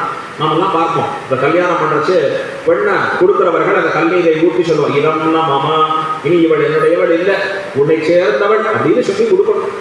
அதை போல தானம் கொடுக்கறச்சே ஒரு வஸ்துவை தண்ணீரை ஊற்றி இது இனிமேல் என்னுடைய பொருள் இல்லை, உன்னை சார்ந்தது அப்படின்னு சொல்லி கொடுக்கணும். இப்போ அதை போல மகாபலி ஒரு கமண்டலத்துல ஜலத்தை எடுத்து சேர்க்கிறான், தீர்த்தத்தை இதம் நம்மமா அப்படின்னு சொல்லி சேர்க்கிறான். இந்த கமண்டலத்தில் பார்த்தா தண்ணீர் வரமாட்டேங்கிறது. ஏன்னா அது ஜலம் தண்ணீர் இருக்கு, உள்ள தண்ணி வரமாட்டேங்கிறது அப்படின்னு பார்த்தா அது ஏதோ அடைப்பு இருக்கு. பெருமாள் பார்த்தார் வாமனமூர்த்தி, கவலைப்படாத, அடைப்பை நான் சரி பண்ணிக்கிறேன். என்னென்ன கையில ஒரு அழகான பவித்திரம் அணிந்திருந்தா அந்த பவித்திரத்தை வச்சு அந்த ஓட்டையில அப்படி சொருகினார். ஐயோ அம்மானு கத்துட்டு ஒரு வெளியில வந்து பறந்து போச்சு. ஏன்னா அது வண்டி இப்படி கத்துறது என்ன, கண்ட ரத்தம் வருகிறது. அப்படியே சுக்ராச்சாரியர் வண்டாக மாறி அந்த ஜலத்தை அடைத்துக் கொண்டார், துவாரத்தை அடைச்சிட்டார். ஏன்னா சிஷ்யன் பைத்தியமா ஒண்ணு பண்ண போறது, ஜலம் விழுந்தா தானே பண்ணுவேன், நான் போய் அடைச்சிக்கிறேன். பெருமாள் பார்த்தார், ஜலம் விழாமையா பண்ணுவேன், உன்னை என்ன பண்ற பாருங்க. அதை வச்சு குத்தினார், கண்டு போச்சு சுக்ராச்சாரியர். கதறிண்டு வெளியில போனா ஜலம் மாபலி அப்படி ஆனந்தமா ஆசையா சேர்த்தான். பெருமாள் கையில் அந்த ஜலம் பட்டுதோ இல்லையோ, ஓங்கி அப்படியே வளர்ந்தாராம். கட கட கட கட கட கட கட. இவ்வளவு நாள் அந்த ஜலம் படாது இருக்கிற பொழுது இதோ நடக்குமோ நடக்காதோ எப்படி இருக்கும்னு நினைந்தவர், வாமனமூர்த்தியாக இருந்தவர், அந்த தண்ணீர் விழுந்ததோ இல்லையோ ஓங்கின்னு ஒரு பெரிய உருவத்தை எடுத்துக் கொள்ளுகிறான் என்பதுமா. இது அழகா திருமங்கை ஆழ்வார் தம்முடைய திருநெடுந்தாண்டகங்கிற பாசுரத்துல விவரிக்கிறார். 5வது பாசுரம், ஒன்மிதியில் புனலுருவி உருகால் நிற்ப உருகாலும் காமரிசீர் அவனலுள்ளத்து என்மதியும் கடந்து அண்டநீது போகி இருவு செம்பின் ஊடு போய் எழுந்து மேலை தன்மதியும் கதிரவனும் தவிரவோடி தாரகையின் புறம் தடவி அப்பால் மிக்கு மண் முழுதும் அகப்படுத்த நின்னையன்றை மலர்புறையின் திருவடியே வணங்கினேனே. ஆழ்வார் கொண்டாடுறார். என்னமா அந்த திருவடி புறப்பட்டது தெரியுமா, என்னமா அந்த திருவடி போச்சு தெரியுமா, எத்தனை இடங்களை அளந்தது தெரியுமா, எத்தனை லோகங்களை கடந்து போச்சு தெரியுமா இந்த திருவடி அப்படின்னு அந்த திருவடியை வணங்கி நிற்கிறார் திருமங்கை ஆழ்வார். திருவடியே வணங்கினேனே. அப்படியே அந்த எம்பெருமானுடைய திருவடி ஓங்கி அப்படி வேகமா வளர்ந்து, இந்த வளர்ந்திருக்கக்கூடிய கடுமை எப்படி இருக்கு அப்படின்னா, பிரம்மா தன்னுடைய லோகமாகிற சத்தியலோகத்துல தபஸ் பண்ணிட்டு இருக்கார் பிரம்மா. திடீர்னு பார்த்தா எம்பெருமானுடைய திருவடி அவர் லோகத்துக்கு வருது. அதறி பதறி போறார் பிரம்மா. கடகடகடன்னு கிளம்புறார், தன்னுடைய கமண்டலத்தை எடுத்துட்டு வந்து சேர்றாங்க. தர்மமே தண்ணீராக மாறி அந்த கமண்டலத்துக்குள்ள சேர்ந்தது. பெருமானுடைய பாதம் திருவடிகள் நம்ம இடத்துக்கு வருது. உடனே அவருடைய திருவடியை விளக்குறார், அந்த திருவடியில தீர்த்தத்தை சேர்க்கிறார். பாதங்கள் கழுவினர். அந்த காலத்தாலாம் ஒரு கிரமம் இருக்கு. பெரியோர்கள் நம்ம அகத்துக்கு வந்தா அவர்களுக்கு கை அலம்பி விட்டு கால் அலம்பி விட்டு அவர்களை ஒரு ஆசனத்திலே அமரச் செய்து நீரை கொடுத்து, இதெல்லாம் ஒரு கிரமமாக நம்முடைய பெரியோர்கள் வைத்தது உண்டு. அதை போல பிரம்மா தன்னுடைய லோகத்திற்கு பகவான் வருகிறான் உடனே தர்மத்தையே ஜலமாக மாற்றி அங்கே தண்ணீர் சேர்த்தான். அவன் சேர்த்த தண்ணீர் பட்டு தெரிக்கிறது. அப்படி ஓங்கி அப்படி கடுமையா பெருமான் வளர்கிறான் அந்த இடத்துல. இது ஆழ்வார் அழகா வர்ணிக்கிறார். குறை கொண்டு நான்முகன் குண்டிகை நீர் பெய்து மறை கொண்ட மந்திரத்தால் வாழ்த்தி கரை கொண்ட கண்டத்தான் சென்னி மேல் ஏற கழுவினான் அண்டத்தான் சேவடியை ஆங்கு. ரொம்ப அழகா வர்ணிக்கிறார் முதலாழ்வார்கள். குறை கொண்டு நான்முகன் குண்டிகை நீர் பெய்து. இந்த பிரம்மா இருக்கானே, நான்முகன் பேர். அவன் தன்னுடைய கமண்டத்தில் இருக்கக்கூடிய தர்மத்தையே நீராக கொண்டு எம்பெருமான் திருவடிகளிலே சேர்க்க என்ன ஆகுதுன்னா, அந்த பிரம்மா யோசிச்சான், இந்த ஸ்ரீபாத தீர்த்தம் பரம பாவனமாச்சே, பரம பவித்திரமாச்சே, யாருக்கு கிடைக்கும்? இப்ப நாமெல்லாம் கோயிலுக்கு போறோம், பெருமாள் தீர்த்தம் கிடைக்கிறது. என்ன தீர்த்தம் அது? எம்பெருமான் திருக்கரத்துல சேர்த்த ஜலம், எம்பெருமான் திருவடிகளில் சேர்த்த ஜலம், எம்பெருமான் திருப்பவளத்துல சேர்த்த ஜலம். அதுதான் மொத்தமா நமக்கு தீர்த்தம்னு சொல்லுது. அதை போல ஒரு பரம பாவனமானது எதுவும் கிடையாது. நம்மை சுத்தி பண்ணுவது வேற எதுவும் கிடையாது. இந்த தீர்த்தத்தை எடுத்துக்கணும், எம்பெருமானுடைய திருநாமத்தோடு ஸ்வீகரிக்கணும். அப்படி இந்த பிரம்மா ஸ்ரீபாத தீர்த்தத்தை சேர்த்து அந்த ஜலம் எங்க விழணும்னு ஆசைப்பட்டான் தெரியுமா? நான் ஒரு பிள்ளையை பத்தி வச்சிருக்கேன், அவன் தலையில அந்த ஜலம் விழட்டும். யாரு நின்று அப்படி அப்படின்னு சங்கரனை அங்க நிற்க வச்சான். கரை கொண்ட கண்டத்தான் சென்னி மேல் ஏற கழுவினான். சிவனுடைய முடிமேலே ஏறும்படியாக எம்பெருமான் திருவடிகளை கழுவினான் பிரம்மா. ரொம்ப ஆச்சரியமான செயல். எம்பெருமான் தன்னுடைய திருவடிகளை நீட்ட, பிரம்மா தன்னுடைய கமண்டத்தில் இருக்கக்கூடிய நீராலே கழுவ, சிவபெருமான் அதை தன் தலையாலே சுமக்க, இதிலே ஆர் பெரியவன் நான் சொல்லணுமான்னார் ஆழ்வார். திருவடியை நீட்டியவனோ இத்தனை உயர்ந்தவன் அந்த ஓங்கி அப்படின்னு காண்பிக்கிறான். ஓங்கின்னு எம்பெருமான் நீண்டு இருக்கக்கூடிய திருவடிகள் எப்படி இருந்ததுன்னா, உலகளந்த உத்தமன். உலகளந்தன்னு சொன்னா உலகத்தை எல்லாம் தன்னுடைய திருப்பாதங்களாலே அளந்து வைக்கிறான். காடு மேடு மலைன்னு பார்க்காத எம்பெருமான் திருவடிகள் எல்லார் தலையிலையும் படுகிறது. உலக அளக்கிறானே, யாராவது கேட்டோமா எம்பெருமான் திருவடி என் தலையில படணும்னு ஆசைப்பட்டோமா? அழுவார்கள்னா ஆசைப்படுறான். எம்பெருமானே என் கண்காண வந்தியாயே, உன்னை கண்கள் காண்பது என்றுகளோ, காண் என விரும்பும் கண்கள். இதெல்லாம் ஆழ்வார் பாசுரத்தில் இருக்கு. எப்ப பார்க்க போறேன், எப்ப இந்த கண்களுக்கு நீ விருந்தாக போகிறாய்? ஒரு ஆழ்வார் சொன்ன, என்ன நன்னா வந்து திட்டு நீ அப்படின்னு என்ன இருக்கும்? பாவி, ஆழ்வாரே நீர் பாவி, பாவின்னு திட்டனமா பெருமாள். ஆனா எப்படி தெரியுமா வரணும்? என் கண்முகப்பே வந்து சொல்லணும்னு, என் கண் காணும்படியாக வந்து என்ன திட்டு. நீ திட்டுறத பத்தி கவலை இல்லை, உன்னை பார்க்கிற பாக்கியம் எனக்கு கிடைச்சிருக்கு. இது எப்படிப்பட்ட பாக்கியம் அழகா! இப்படி ஆழ்வார்கள் பிரார்த்தித்து எம்பெருமானை காண வேண்டும் என்றார்கள். ஆனா பகவான் நாம யாரும் பிரார்த்திக்காத பொழுதும் உலகளந்த, உலகத்தை முழுவதுமாக தான் அடந்தான். இது எதை போல என்றால், நாம் பிரார்த்திக்காதே சிருஷ்டி செய்து நம் உள்ளே இருந்து நம்மை இயக்குகிறார் போலே. வேதம் அழகான வாக்கியத்தை சொல்லி, வேதத்தை போல நமக்கு சொல்லிக் கொடுக்கக்கூடிய உயர்ந்த நூல் வேற எதுவும் இல்லை. வேதம் அழகா சொல்றது, தத் சிருஷ்டுவா ததேவானுப்ராவிஷத் ததனுப்ரவிஷ்ய. தத் சிருஷ்டுவா, உலகங்களை எல்லாம் பகவான் படைக்கிறான். எப்படி படைக்கிறான்? பகுஷ்யாம் என்று தன்னுடைய சங்கல்ப மாத்திரத்தாலே நினைவாலே படைக்கிறான் எம்பெருமான். இந்த படைத்தல் இருக்கே, அதுவே தனி ரகம். விஷ்ணு புராணத்தில் அதை பற்றி நன்னா சொல்றது. தனியாக கேட்டுட்டு இருக்கணும் அந்த படைத்தலின் மேன்மையை பொறுத்தவரை.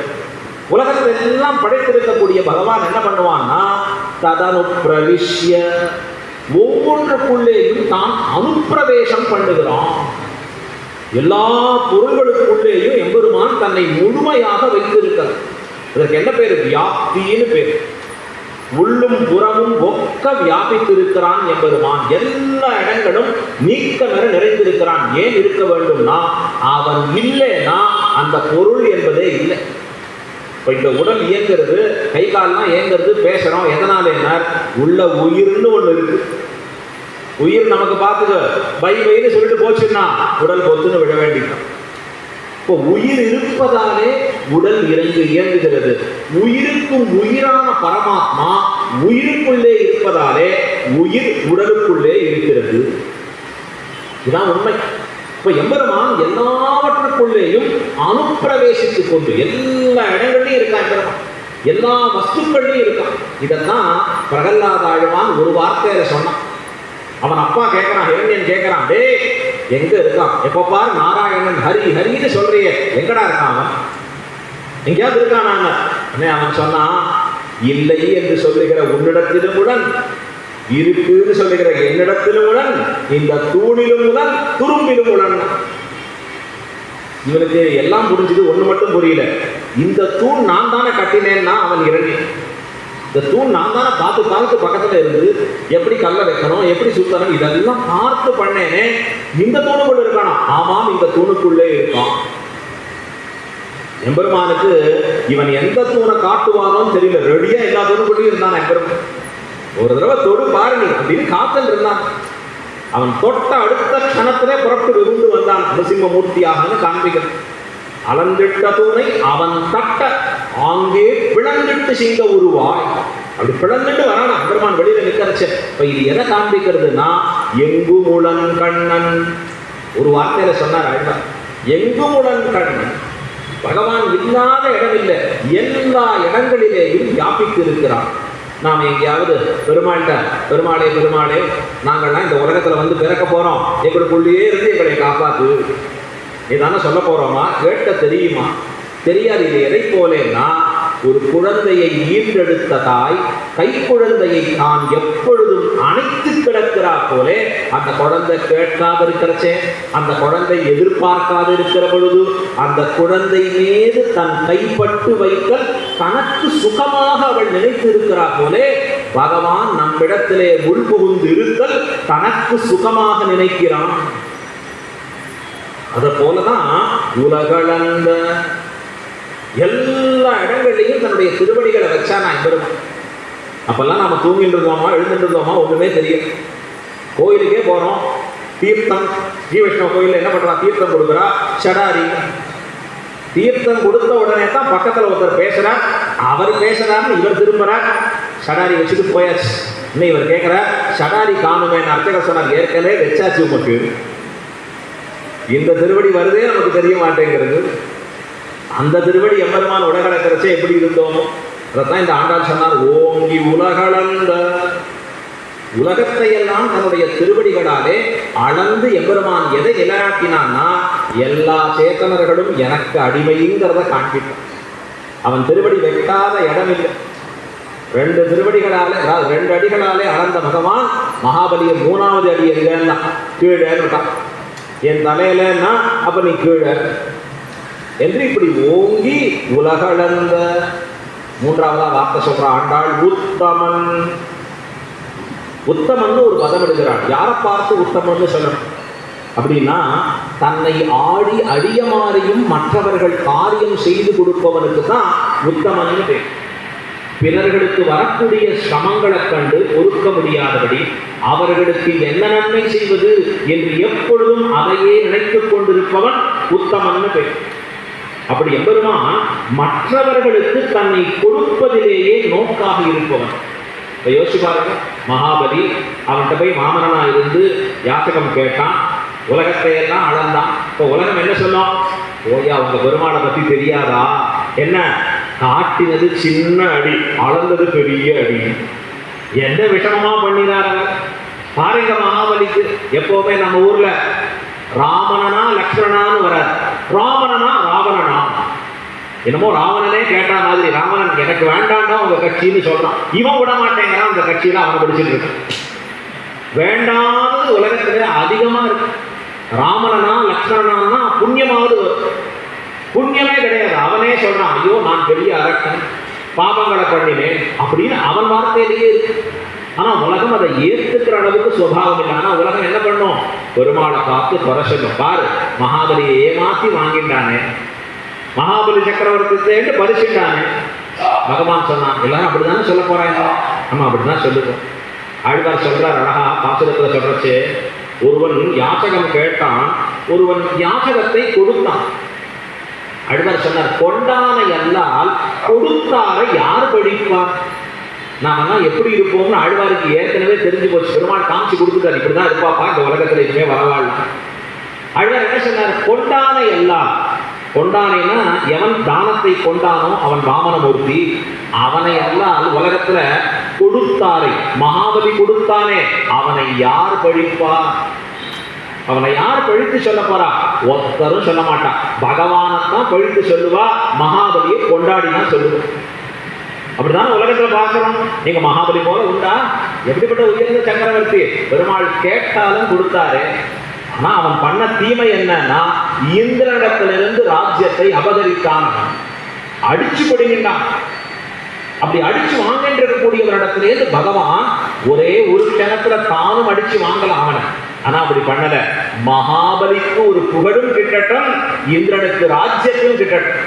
இது நடுவில் போய் கேட்கலாம், உமக்கு இழுக்கு வருவேன்னா எனக்கு தானே இழுக்கு வருது, வரட்டும். அதான் ஆண்டாள் சொன்னா உத்தமன். யாருக்கு இப்படி வரும் இந்த உயர்ந்த குணம்? உலகத்துல 3 விதமான மனுஷர்கள் பார்க்கலாம். உத்தமன், மத்தியமன், அதமன் பேர். உத்தமன் என்பவன் பிறருக்காக தன்னை அழித்துக் கொண்டும் காரியம் செய்பவன். மத்தியமன் என்பவன் நானும் வாழறேன் நீயும் வாழ்ந்துக்கோன்னு சொல்லுபவன்.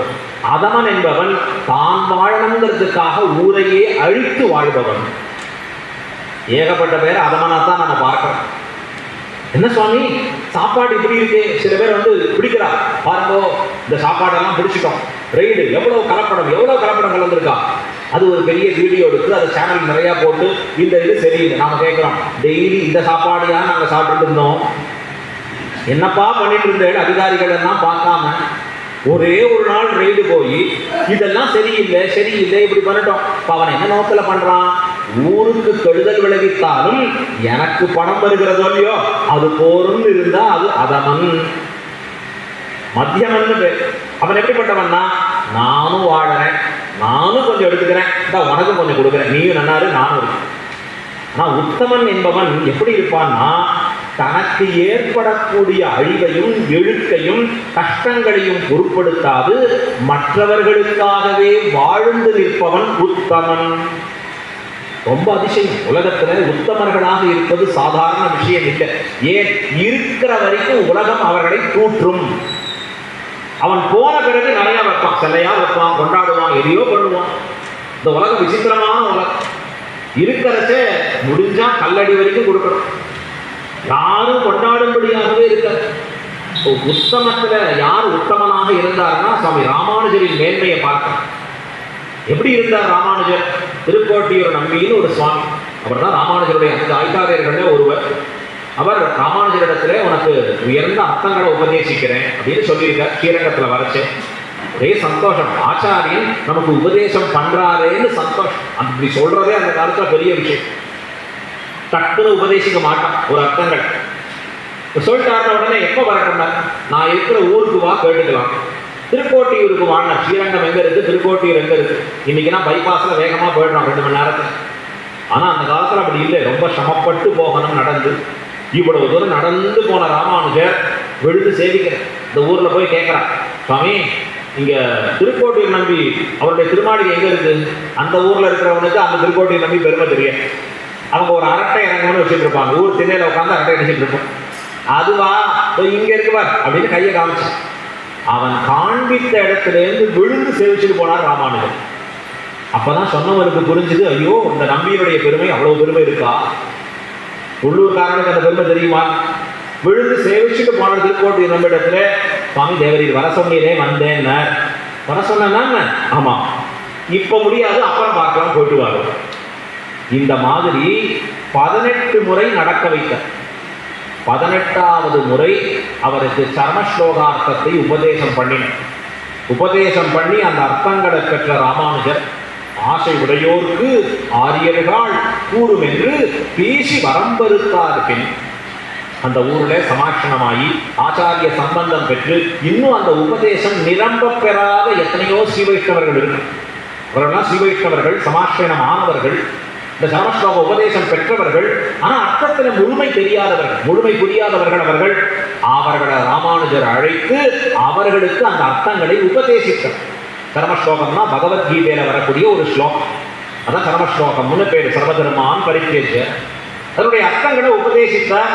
இதை கேள்விப்பட்ட திருக்கோட்டியூர் நம்பி உடனே நம்ம குரூப்ல இருப்பாடு நேராக சொல்லுவாங்க, ஐயோ பாருங்க ராமானுஜர் சொல்லிட்டார். நேரா திருக்கோட்டியூர் நம்பி கூப்பிட்டு அனுப்புறார், வர சொல்லு. போய் நிற்கிறார், ராமானுஜா அடியேன் சொன்னையா? ஆமா. யாருக்கு? இந்த சிவைஷ்ணவர்களுக்கு சொன்னேன். உடனே அவருக்கு கோபம் வந்தது, யாருக்கும் சொல்லக்கூடாதுன்னு தானே கொடுத்தேன். ஆமா தேவரீர் அப்படிதான் கொடுத்து, நீ என்ன பண்ணாய்? குரு ஆக்ஞையை மீறினே. இது எப்படிப்பட்டதுன்னா ஒரு பெரிய பாபத்தை செய்தேன். என்ன கிடைக்கும் உனக்குன்னா, எனக்கு நரகமே கிடைக்கும். வரலாம் ஆஸ்திகர், சாஸ்திரம் சொன்னதை மதிக்கிறவர். ஆச்சாரிய தேவோ பவ, ஆச்சாரியன்ட்ட எப்படி இருக்கணும்னு இருக்கு, சாஸ்திரம் சொல்லியிருக்கு. ஆச்சாரியனிடத்துல கிரமமாக இல்லைன்னா அவன் சிஷ்ய ரட்சணமே அற்றவனான். இவர் சொல்றார், ஒத்துக்கிறார். ஆமா குரு ஆக்கையை மீறினேன், அடியேன் தவறு செய்தேன். உடனே அப்ப திருக்கோட்டியூர் நம்பி கேட்கிற, நரகம் வரும்னு தெரிஞ்சு பண்ணியாங்க. தெரிஞ்சு எப்படிப்பா பண்ண, எப்படி பண்ண முடிஞ்சதுன்னு கேட்டார். உடனே அவர் சொன்னார், நான் ஒருவன் தானே நரகம் போக போகிறேன், கேட்கிறவர்கள் சிவைகுண்டம் போவாங்க ராமானுஜன். பார்த்தார் அந்த திருக்கோட்டியூர் நம்பி, எம் பெருமானாரே அப்படின்னு வாரி அடைத்தார். அப்படி இந்த குணம் எனக்கு வரலையே, இந்த தன்மை எனக்கு இல்லையே, என்ன தன்மை என்ன தன்மை, தான் வீழ்ந்தாலும் உலகம் வாழணும்னு நினைக்கிறாயே உத்தமன். உத்தமனுடைய லட்சம். தனக்கு ஏற்படக்கூடிய சரிவு, இழுக்கு, கீழிறங்குதல் இதை பொருட்படுத்தாதே. நரகத்துல எனக்கு இருக்கும் கடைசி வரைக்கும் ராமானுஜர் திருவுள்ளத்துல இந்த எண்ணம் இருந்து கொண்டே இருந்தது. குரு சொல்றத மீறிட்டேனே, குரு சொல்றத மீறிட்டேன். நமக்கெல்லாம் லிஸ்ட் போட்டா லைஃப்ல குரு சொல்றத கேட்டதுன்னு ஒண்ணுமே இருக்க, சொல்றத மீறினதுதான் நிறைய. ஏகப்பட்ட வேலை பார்க்கணும். அடியேன் அடியேன் அடியேன், என்னடா ஒரே அடியேன் அடியேன் அடியேன்னு சொல்றானேன்னு பார்த்தா போய் தானே பண்ணு, இதை பண்ணு. ஒரு ஊருக்கு புதுசா வர ஒரு சுவாமி வந்த உடனே சிஷ்யர்களை அந்த ஆச்சாரியன்ட்ட போய் அறிமுகப்படுத்துற, இவன் தான் என் சிஷ்யர்கள்னா. சிஷ்யன் வர செய்ய அடியேன் அடியேன் அடியேன் அப்படின்னு சொல்லிட்டே வர. ரொம்ப சந்தோஷமா இருக்கு. இதை வந்த சுவாமிக்கு என்னமா இருக்கா வாழலாம் அப்படின்னு கொண்டாடும். உடனே பக்கத்துல அந்த முனிவர் புதுசா வந்திருக்கார், கொஞ்சம் இவரோட போய் மற்றதெல்லாம் காமிச்சிடுவாங்க. அடியேன் அதுதான் பண்ண முடியாதுன்னு நான் வந்தவருக்கு புரிஞ்சுது. அடியேனா ஹலோ மாதிரி சொல்றா போட்டிருக்கு. குரு சொல்லி இருக்கிறத செய்வதற்காகத்தானே இவர்களை வைத்திருக்கிறோம். ஏன் சொல்றதை கேட்பது தானே அதனுடைய பயன் என்பது. குருவினுடைய ஆజ్ఞையை மீறுவது என்பது நரகத்தை கொடுக்கும்ங்கிறத ராமானுஜர் கடைசி காலம் வரைக்கும் சொல்லிட்டு இருக்கார். எப்ப அந்த பயம் நீங்குது தெரியுமா?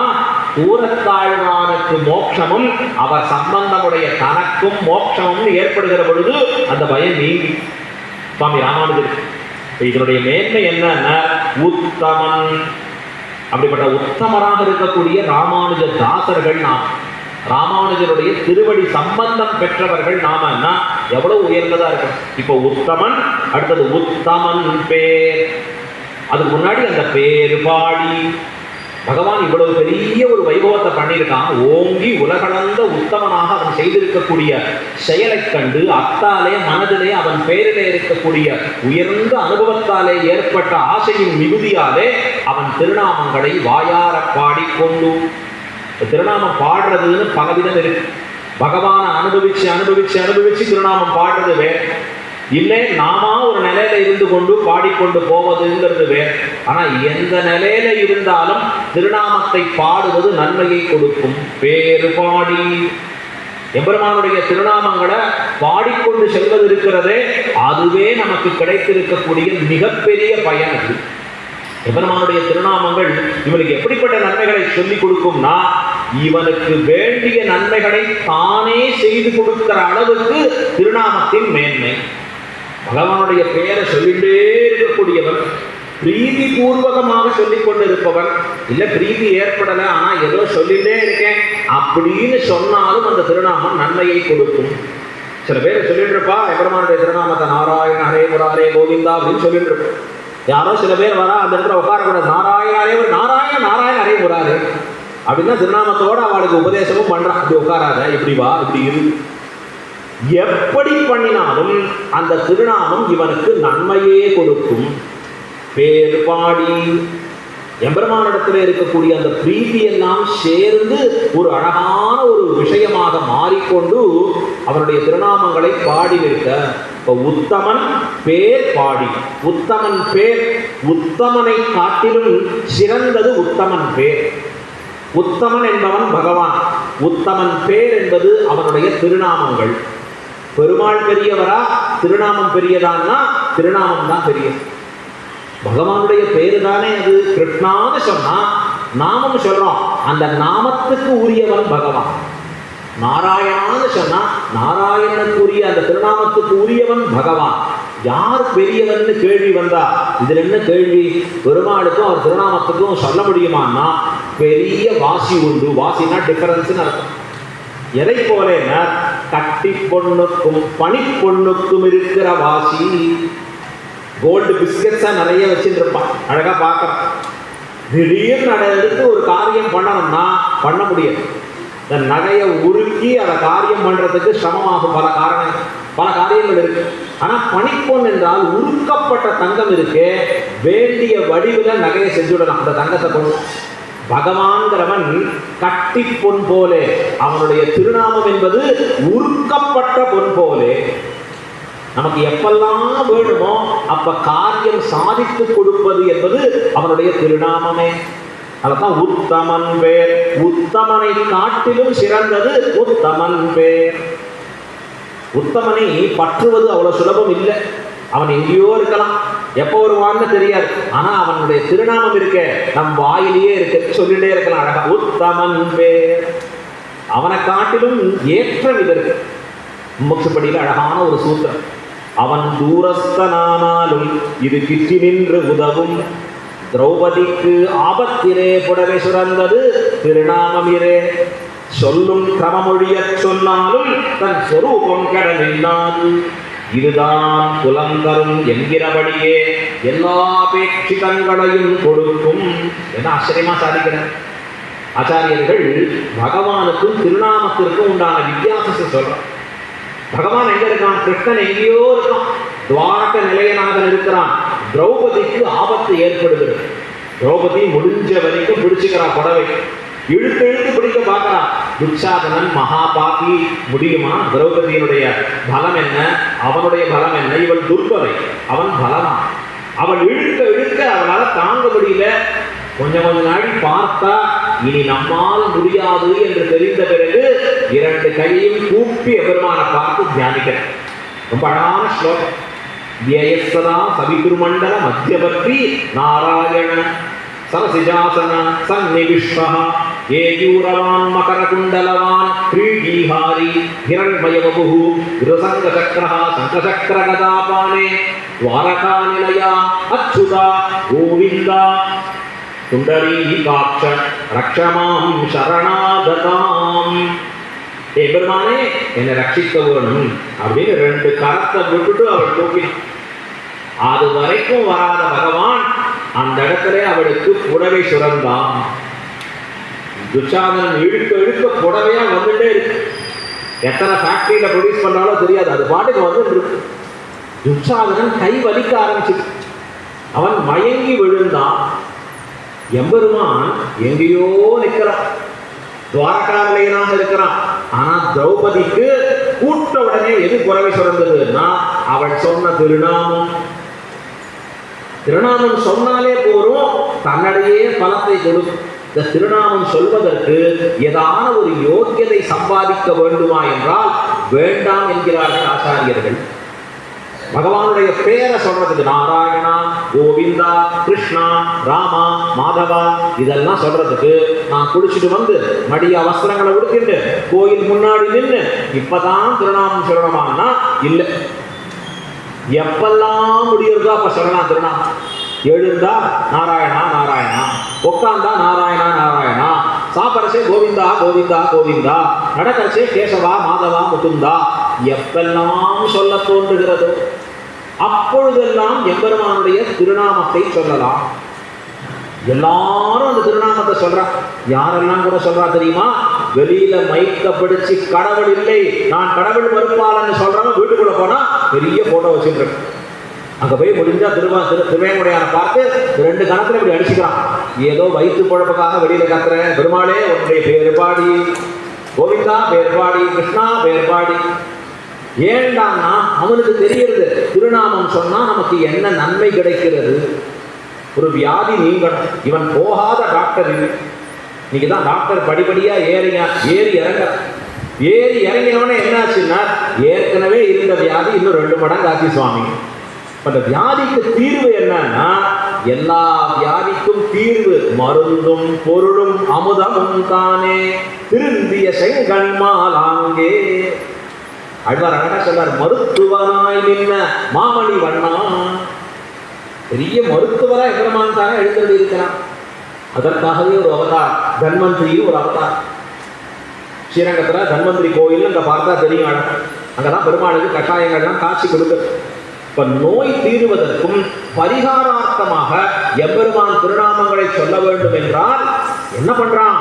நாஸ்திகரும் கூட அவன் திருநாமத்தை சொல்லிட்டு இருக்கு. இந்த திருநாமம் அவனுக்கு பலிக்கிறதா இல்லையா? கண்டிப்பா பலிக்கும்னார் ஆச்சாரியர். ஏன்னா நீ எம்பெருமானுடைய சொத்து, நீ ஒத்துண்டாலும் ஒத்துக்காட்டியும் வெளியில வேஷம் போட்டாலும் போடாட்டியும் பகவன் திருநாமத்தை நீ சொன்னா என்ன பலன் மற்றவர்களுக்கோ உனக்கும் கிடைக்கும். கொடுத்தே தீரும் அந்த திருநாமம். சரி, திருநாமம் சொல்வதற்கு இவனுக்கு யோகியதை வேண்டாமான்னா இருந்தபடியே அதிகாரியாம் இத்தனை. இருந்தபடியே அவன் திருநாமம் சொல்றதுக்கு யோகியம். எப்பவும் சொல்லிட்டே இருக்கலாம், எழுதுகிறதே சொல்லலாம், படுத்துட்டு சொல்லலாம். என்ன சொல்லக்கூடாது? அதை மந்திரமாக மாற்றி சொல்லக்கூடாது. நாமமா சொல்லலாம். நாராயணா கோவிந்தான்னு சொல்வது நாமம், அதற்கு திருநாமம்னு பேர் சொல்றோம். திருவைட்டு தான் சொல்லணும். அதுக்கு முன்னாடி ஓம்ங்கிற பிரணவம் சேர்த்தாலோ பின்னாடி நமகாங்கிறத சேர்த்தாலோ இந்த ஓம் நமகா சேர்ந்துடுக்குனாலே அது மந்திரமாயிடுது. அது வரைக்கும் நாராயணாங்கிறது திருநாமம். திருநாமத்தை எப்போ வேணா சொல்லணும், எப்பொழுது வேணா சொல்லிட்டு இருக்கு. இதைத்தான் நான் பராசரப்பட்ட இடத்துல நஞ்சியர் கேட்க, திருநாமங்கள் சொல்வதற்கு ஒரு யோக்கியதை வேண்டாமோ பெருமாள்? திருநாமத்தின் பெருமையை சொல்வதற்கே ஒரு ஆழ்வார் அருளி செய்த ஒரு பாசனம், அதுக்கு திருமாலைன்னு பேர். ரொம்ப ஆச்சரியமா இந்த தொடர்பை பொடியாழ்வார் அருளுகிறார். எம்பெருமானே காவலில் புலனை வைத்து கலிதன்னை கடக்க பாய்ந்து நாவலிட்டு உள்தருகின்றோம் நமன் தமர் தலைகள் மீதே மூ உலகு உண்டு உமிழ்ந்த முதல்வ நின் நாமம் கற்ற. நின் நாமம் கற்ற ஒரு திருநாமத்தை கற்றதனாலே என்ன வந்தது? ஆவலி புடமை கண்டாய் அரங்கமா நகருளானே. பாரும் பெருமானே, என் பெருமையப்பா, எதனாலே வந்தது இந்த பெருமை? நின் நாமம் கற்ற. ஒரு திருநாமத்தை கற்றதாலே நஞ்சி என்கிற ஒரு ஆச்சாரியன் பராசர பட்டரிடத்திலே கேட்க. இப்ப எங்களுக்கு திருவம்சம், அந்த பராசர பட்டருடைய திருவம்சம். முன்னான சுவாமி பராசர பட்டத்தை போய் இவர் கேட்கிற, திருநாமம் சொல்றதுக்கு ஒரு யோக்கியதை வேண்டாம். இந்த பட்டர் அழகான ஒரு கதையை சொல்ற.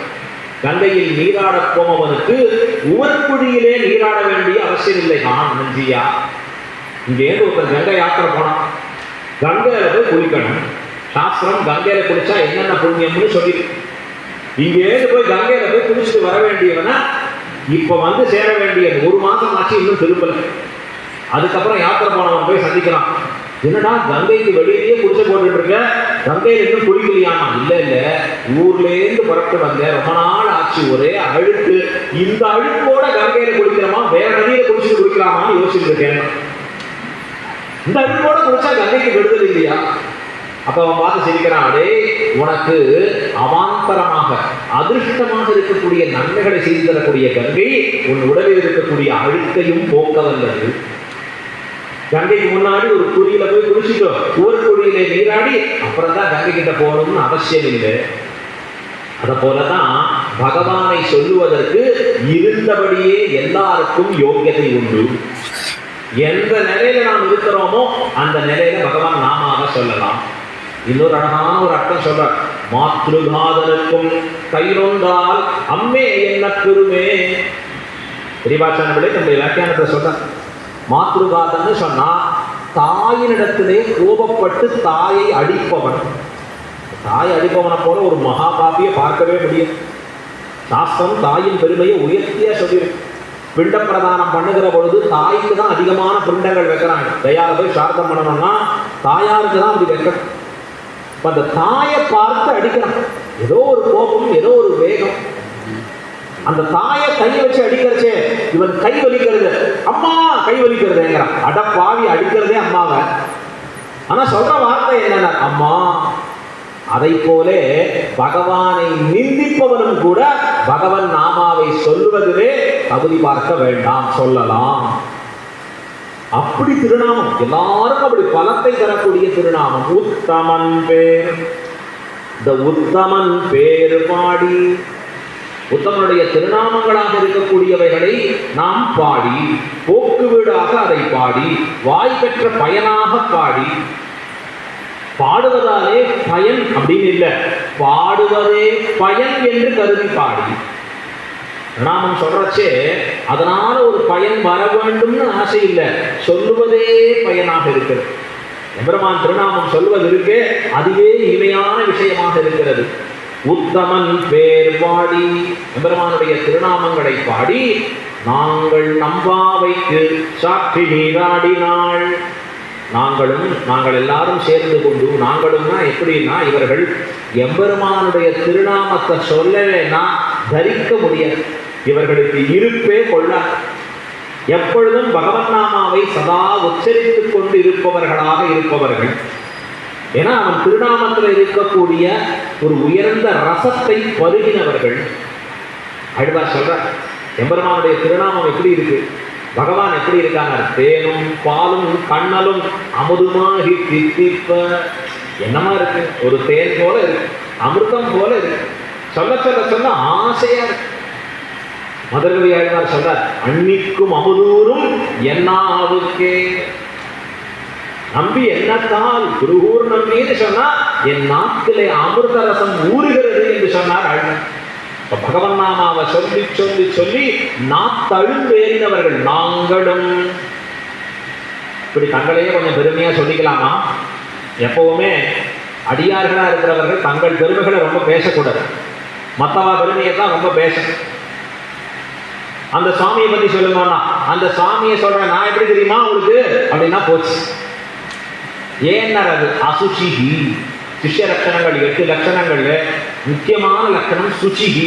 சுச்சிகி என்றால் தற்பெருமை அற்றவனாக இருக்கவர். இப்ப இந்த இடத்துல இவாள்லாம் தங்கள் பெருமையை சொல்றா போல இருக்கே, நாங்களாம் பெருமாள் திருநாமத்தை சொல்லாம இருக்க முடியாது அப்படின்னாலே, நான் பகவானுடைய சம்பந்தமாக வரக்கூடிய ஏற்றம் இருக்கே, அதை அவசியம் ஒவ்வொருவரும் சொல்ல வேணும். உலகத்தால வரக்கூடிய ஏற்றத்தை பறைசாற்ற வேண்டாம். நான் அப்படி படிச்சேன், நான் இப்படி இருந்தேன், நான் அவ்வளோ கொடுத்தேன், அதை வேண்டாம். ஆனா இந்த பகவானின் அருளாலே வாழ்ந்தேன், பகவானின் அருளாலே இங்கே உட்கார்ந்திருக்கிறேன், பகவானுடைய அருளாலே நான் வாழ்ந்து கொண்டிருக்கிறேன், இதை ஒவ்வொருவரும் சொல்ல வேணும். அழகா சொன்னார் எம்பாருங்கிற ஒரு ஆச்சாரியர், எப்பொழுதும் எதிராசன் வழிபடது என் இதயத்துளதா, இல்லை எனக்கெதிர் இல்லை எனக்கெதிர் இல்லை எனக்கெதிரே. ரொம்ப அழகான வார்த்தை, ரொம்ப ஆச்சரியமா சொல்லி காண்பிக்கிறேன். பற்பமெனத்திகள் பைங்கழலும் தன் பல்லவமே விரலும் பாவனமாகிய பைந்துவர் ஆடை பறிந்த மருங்கழம் அப்படின்னு வருது அந்த இடத்துல. ஒன்னொன்னா சொல்லிட்டே இருந்தா நேரம் போச்சு, முடிஞ்சே போச்சு. எப்பொழுதும் எதிராசன் வழிபடகு, எம்பெருமானுடைய வழிபடகு என் இதயத்துக்குள்ளே இருப்பதாலே எனக்கு என்ன இல்லைன்னு, எதிர் யாரும் இல்லை. இது சொல்லலாமா? இது அகங்காரமாச்சே. இது ஆச்சாரிய சம்பந்தமடியாக வரக்கூடிய ஏற்றம். இந்த ஏற்றத்தை அவசியம் சொல்ல வேண்டும். இந்த ஏற்றத்தை சொல்லனா, இந்த ஏற்றத்தை புரிஞ்சுக்கலன்னா நாமும் சாமானியர்களை போரே விழுந்து விடுவோம். நமக்கு அந்த ஏற்றத்தை குறிப்பதற்கு தான் திருமண் காப்பு. இந்த திருமண் காப்புக்கு என்ன பேரு? காப்புன்னு பேரு, ரக்ஷைன்னு பேரு. கவசம்லாம் போட்டுக்க வேண்டாம், இதுவே கவசமா இருக்கு நமக்கு. சாதாரணமா சொல்றேன், ரக்ஷை என்பது உலகத்துல பல விதங்களை நம்ம ரட்சித்து கொடுக்கணும். இது அதிர்ஷ்டமா பல ரட்சணம் பண்றது, இது தனியா ஒரு பக்கம் பார்ப்போம். உலகத்தவர்கள் எப்படி காமிச்சு கொடுக்கறதுன்னு, ஒருத்தர் அங்க போற, நம்மோட 4 பேர் சேர்ந்து போறோம், போறச்சே அவர் ஒரு கடைக்கு போற, அங்க போய் வெறும் டீ தான் குடிக்கணும், வேற எதுவும் இல்லை. அங்க போறச்சே, சுவாமி கொஞ்சம் நீங்க அப்படி இருந்துக்கிறேடா, ஏங்க திருமண் காப்பை பார்த்தா நீங்க வர வேண்டாங்க கூட. எப்படி பாருங்க, வேண்டாதத நம்ம பண்ண விடாம ரட்சித்து கொடுக்கறது அழகு. வேண்டியதை பண்ணும்படியாக தூண்டும்படியாக. இந்த கடைக்கே எப்படின்னா இன்னும் கடைக்கெல்லாம் எப்படி இருக்குன்னு பார்த்துக்கோ. எவ்வளவு பெரிய பாதுகாப்பு இந்த திருமண் காப்புங்கிறது. ஐயோ இந்த சுவாமியா திருமணம் ரட்சையாக இருக்கிறது. அப்ப என்ன சொல்லணும்? கர்வத்தோட சொல்லணும், இந்த திருமண் காப்பு இட்டுக்கிறது எனக்கு கிடைச்ச பாக்கியம். எவ்வளவு பெரிய விஷயம், சந்தோஷமா சொல்லணும். ஒரு இடத்துலையும் அந்த கர்வத்தை விட்டு கொடுக்க கூடாது. சாத்விக அகங்காரம்னு பேர். பகவத் சம்பந்தத்தாலையும் ஆச்சாரிய சம்பந்தத்தாலையும் நமக்கு ஏற்படக்கூடிய பெருமை ஒரு நாளும் குன்றாமல் பாதுகாக்க வேண்டும். காலேஜ் படிக்க போறச்ச இப்படியே தான் போவோம், இப்படி வச்சிருந்தா குடும்பியோட அழகா, ஏன்னா இல்லை எனக்கு எதிர் இல்லை எனக்கு எதிர். நமக்கு எப்படிப்பட்ட ஒரு பாக்கியம் கிடைச்சிருக்கு. இதை உணராத பொழுதுதான் தயக்கம் வரும், பயம் வரும். அங்க இருக்கிற கோபிகைகள்னா அந்த உயர்ந்தவா, நாங்களும் வார்த்தை சொல் அப்படின்னா என்ன அர்த்தம்னா, பகவானுடைய உத்தமன் பேர் பாடி நாங்கள் நம்பாவைக்கு. உத்தமன் பேர் பாடாத இருக்க முடியாது. அவன் சொல்லுதான் எங்களுக்கு தாரகம், அவன் திருநாமம் தான் எங்களை உயிர் வாழ வைக்கிறது என்று இருக்கக்கூடிய நாங்களும் நம்பாவைக்கு சாற்றி நீராடினான். நாங்களும் எங்களுடைய நோன்புக்காக ஒரு நோன்பு வச்சிருக்கா மார்கழி மாசத்துல, இது ஊராருக்காக மழை பொழிய வேண்டும் என்கிற நோன்பு. நாம நோன்பே நோக்கல, இன்னும் ஆழ்வழைக்கனாவே சொல்லல, அவரா வசிக்கிற பெருமாளே. எவ்வளவு ஆச்சரியமான நம் பாவைக்கு சாட்சி. சாட்சி என்றால் நோன்பு என்கிற வியாஜத்தை இட்டுக்கொண்டு நீராடினாள், குளித்து எழுந்தாள். இதுல இன்னொரு அர்த்தம் இருக்கு. நம்பாவைக்கு சாட்சி நீராடினானா நம்முடைய நோன்பு என்கிற ஒரு பொய்யான காரணத்தை இட்டுக்கொண்டு கிருஷ்ணானுபவத்திலே மண்டினாள். கிருஷ்ணனுடைய கல்யாண குணங்களை அனுபவிப்பதிலே நோக்காக உடையவர்களாக நாம் மாறினார். என்ன ஆகும்? நீராடினால் என்ன கிடைக்கும்னா தீங்கின்றி நாடெல்லாம் திங்கள் மும்மாறி பெய்து ஓங்க வெறும் சென்னல் ஊடு கயலுவட பூங்குவளை கோதில் பொறிவண்டு கண்படுப்ப தேங்காதே புக்கிருந்து சீர்த்த முளை பற்றி வாங்க குடம் நிறைக்கும் வள்ளல் பெரும்பசுக்கள் நீங்காத செல்வம் நிறைந்து. அது கிடைக்கும்னா அது இங்க கிடைக்கும்படியாகவும் காமிச்சிருக்க மணி எட்டாச்சு. இன்னும் இதனுடைய அர்த்தங்களை விஸ்தரமாக அனுபவிக்க வேண்டி இருக்கு. நாளைய தினம் இந்த பாசுரமே தொடர்ந்து அனுபவிக்க பெறுவோம். ஆச்சரியமா ஒரு முறை எல்லாருமாக சேர்ந்து இந்த ஓங்கி உலகளந்த பாசுரத்தை அனுசந்தானம் பண்ணி வைப்போம். ஓங்கி உலகளந்த உத்தமன் பேர் பாடி நாங்கள் நம்பாவைக்கு சாத்தி நீராடினால் தீங்கின்றி நாடெல்லாம் திங்கள் மும்மாறி பெய்து ஓங்கு பெரும் சென்னல் ஊடு கயலுகள பூங்குவளை கோதில் பொறிவண்டு கண்படுத்த தேங்காதே புக்கிருந்து சீர்த்த முளை பற்றி வாங்க குடம் நிறைக்கும் வள்ளல் பெரும் பசுக்கள் நீங்காத செல்வம் நிறைந்தேலோர் எம்பாவாய். இன்னைக்கு மார்கழி மாதம் 4ஆம் திருநாள். ஆழிமழைக்கண்ணாங்கிற பாசுரம், ருணபகவான அழைக்கிற பாசுரம் அழகா. அதையும் பாராயணம் பண்ணி பூர்த்தி பண்ணுவோம். ஆழிமழைக்கண்ணா ஒன்றும் நீ கைகரவேல் ஆழியுள் புக்கு முகர்ந்து கொடு ஆர்த்தேரி ஊழி முதல்வன் உருவம் போல் மெய்கருத்து பாழியம் தோளுடை பத்மநாபன் கையில் ஆழி போல் மின்னி வலம்புரி போல் நின்றதிர்ந்து வாழாதே சார்ந்த முதைத்த சரமழை போல் வாழ உலகினில் பெய்திடாய் நாங்களும் மார்கழி நீராட மகிழ்ந்தேலோர் எம்பாவாய். ஆண்டாள் திருவடிகளே சரணம். பெரியவாச்சான் பிள்ளை திருவடிகளே சரணம். ஆழ்வார் திருவடிகளே சரணம். எம்பெருமானார் திருவடிகளே சரணம். ஜீயர் திருவடிகளே சரணம். மீண்டும் நாளை மாலை சரியா 6:30 மணிக்கு இன்னும் பல அடியார்களோடு அழைத்து கொண்டு வரும்படியாக பிரார்த்தித்து இந்த அன்வயத்தை 30 நாளும் தப்பாத கேட்க வேண்டும் என்கிற பிரார்த்தனையோட பூர்த்தி பண்ணுறோம். சுவாமி ஏதோ 2 நிமிஷம் சொல்கிறோங்கிற 1 நிமிஷம் கேடுங்க.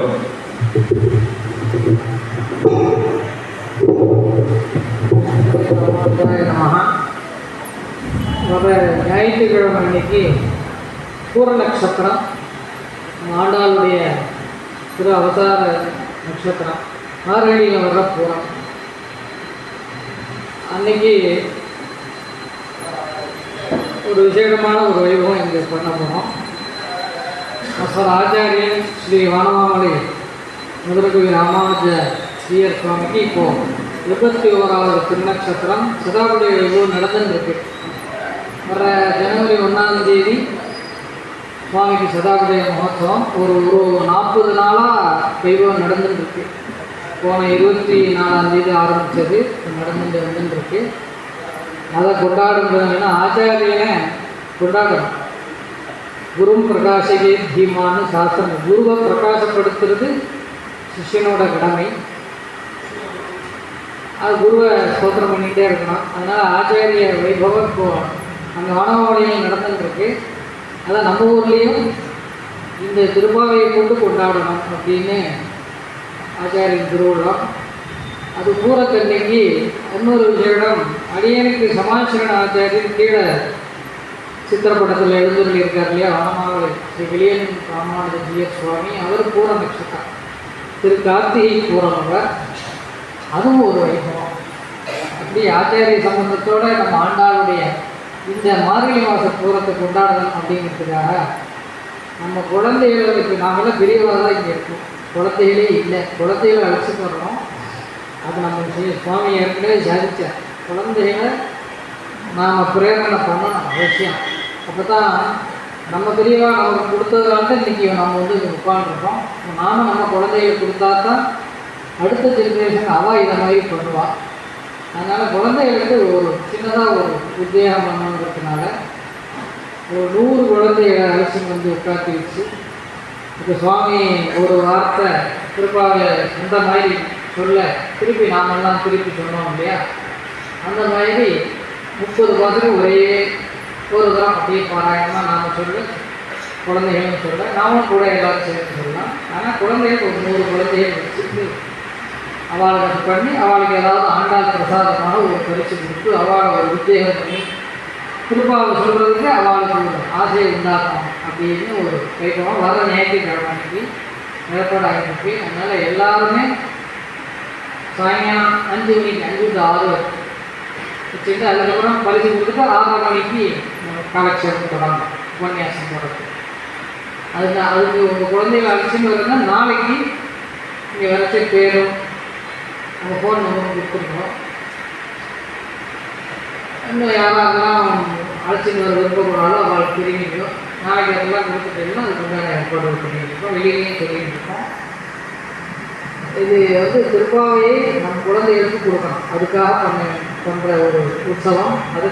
அதுக்கு மேலே அஸ்மத் ஆச்சாரியனை கொண்டாடுறதாகவும் சுவாமி எழுந்திருக்கார். சுவாமி திருவாக்குக்காக நாம் இப்போ திருப்பாவை அனுபவிச்சுட்ருக்கோம். அந்த சுவாமியோட கிருப்பையோடு ஆண்டாளை கொண்டாடுறதுக்கும் அந்த மாதத்திற்கு நம்ம எப்பயுமே எல்லா சமயங்களையும் அந்தந்த எம்பெருமானுக்கும் பிராட்டிகளுக்கும் கொண்டாடுற வழக்கம். நாம் இந்த மார்கழி பூரத்தையும் கொண்டாடுறது ஒரு விசேஷம். ஆச்சாரிய கிருப்பையில் அந்த வைபவம் நல்லா நடக்கணும்னு அவர் திருவடியில் விண்ணப்பம் பண்ணிட்டு அப்படின்னு தெரிவிச்சுக்கிறேன். நாளைக்கு எல்லா பசங்களும் வரலாம், பெண் குழந்தைகளும் வரலாம். பெண் குழந்தைகள் மாத்திரம் இல்லை, பசங்களையும் அழைச்சிடணும்.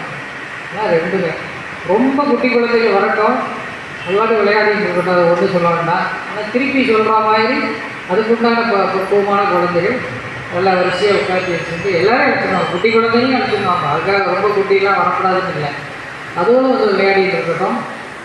சொல்கிற மாதிரி குழந்தைகளையும் அழைச்சின்னு வந்து நாளைக்கு பேர் கொடுத்துருக்கோம். இன்னும் பக்கத்தில் இருக்கிற வாழ்க்கை சொல்லி எல்லாரையும் அழைச்சின்னு வந்து 100 மேலே போனாலும் பரவாயில்ல, அது கணக்கு கிடையாது, குறைஞ்சது 100. இதை நல்லா சிறப்பாக கொண்டாடணும். சர்வத்திர கோவிந்த நாம சங்கீர்த்தனம் கோவிந்தா கோவிந்தா.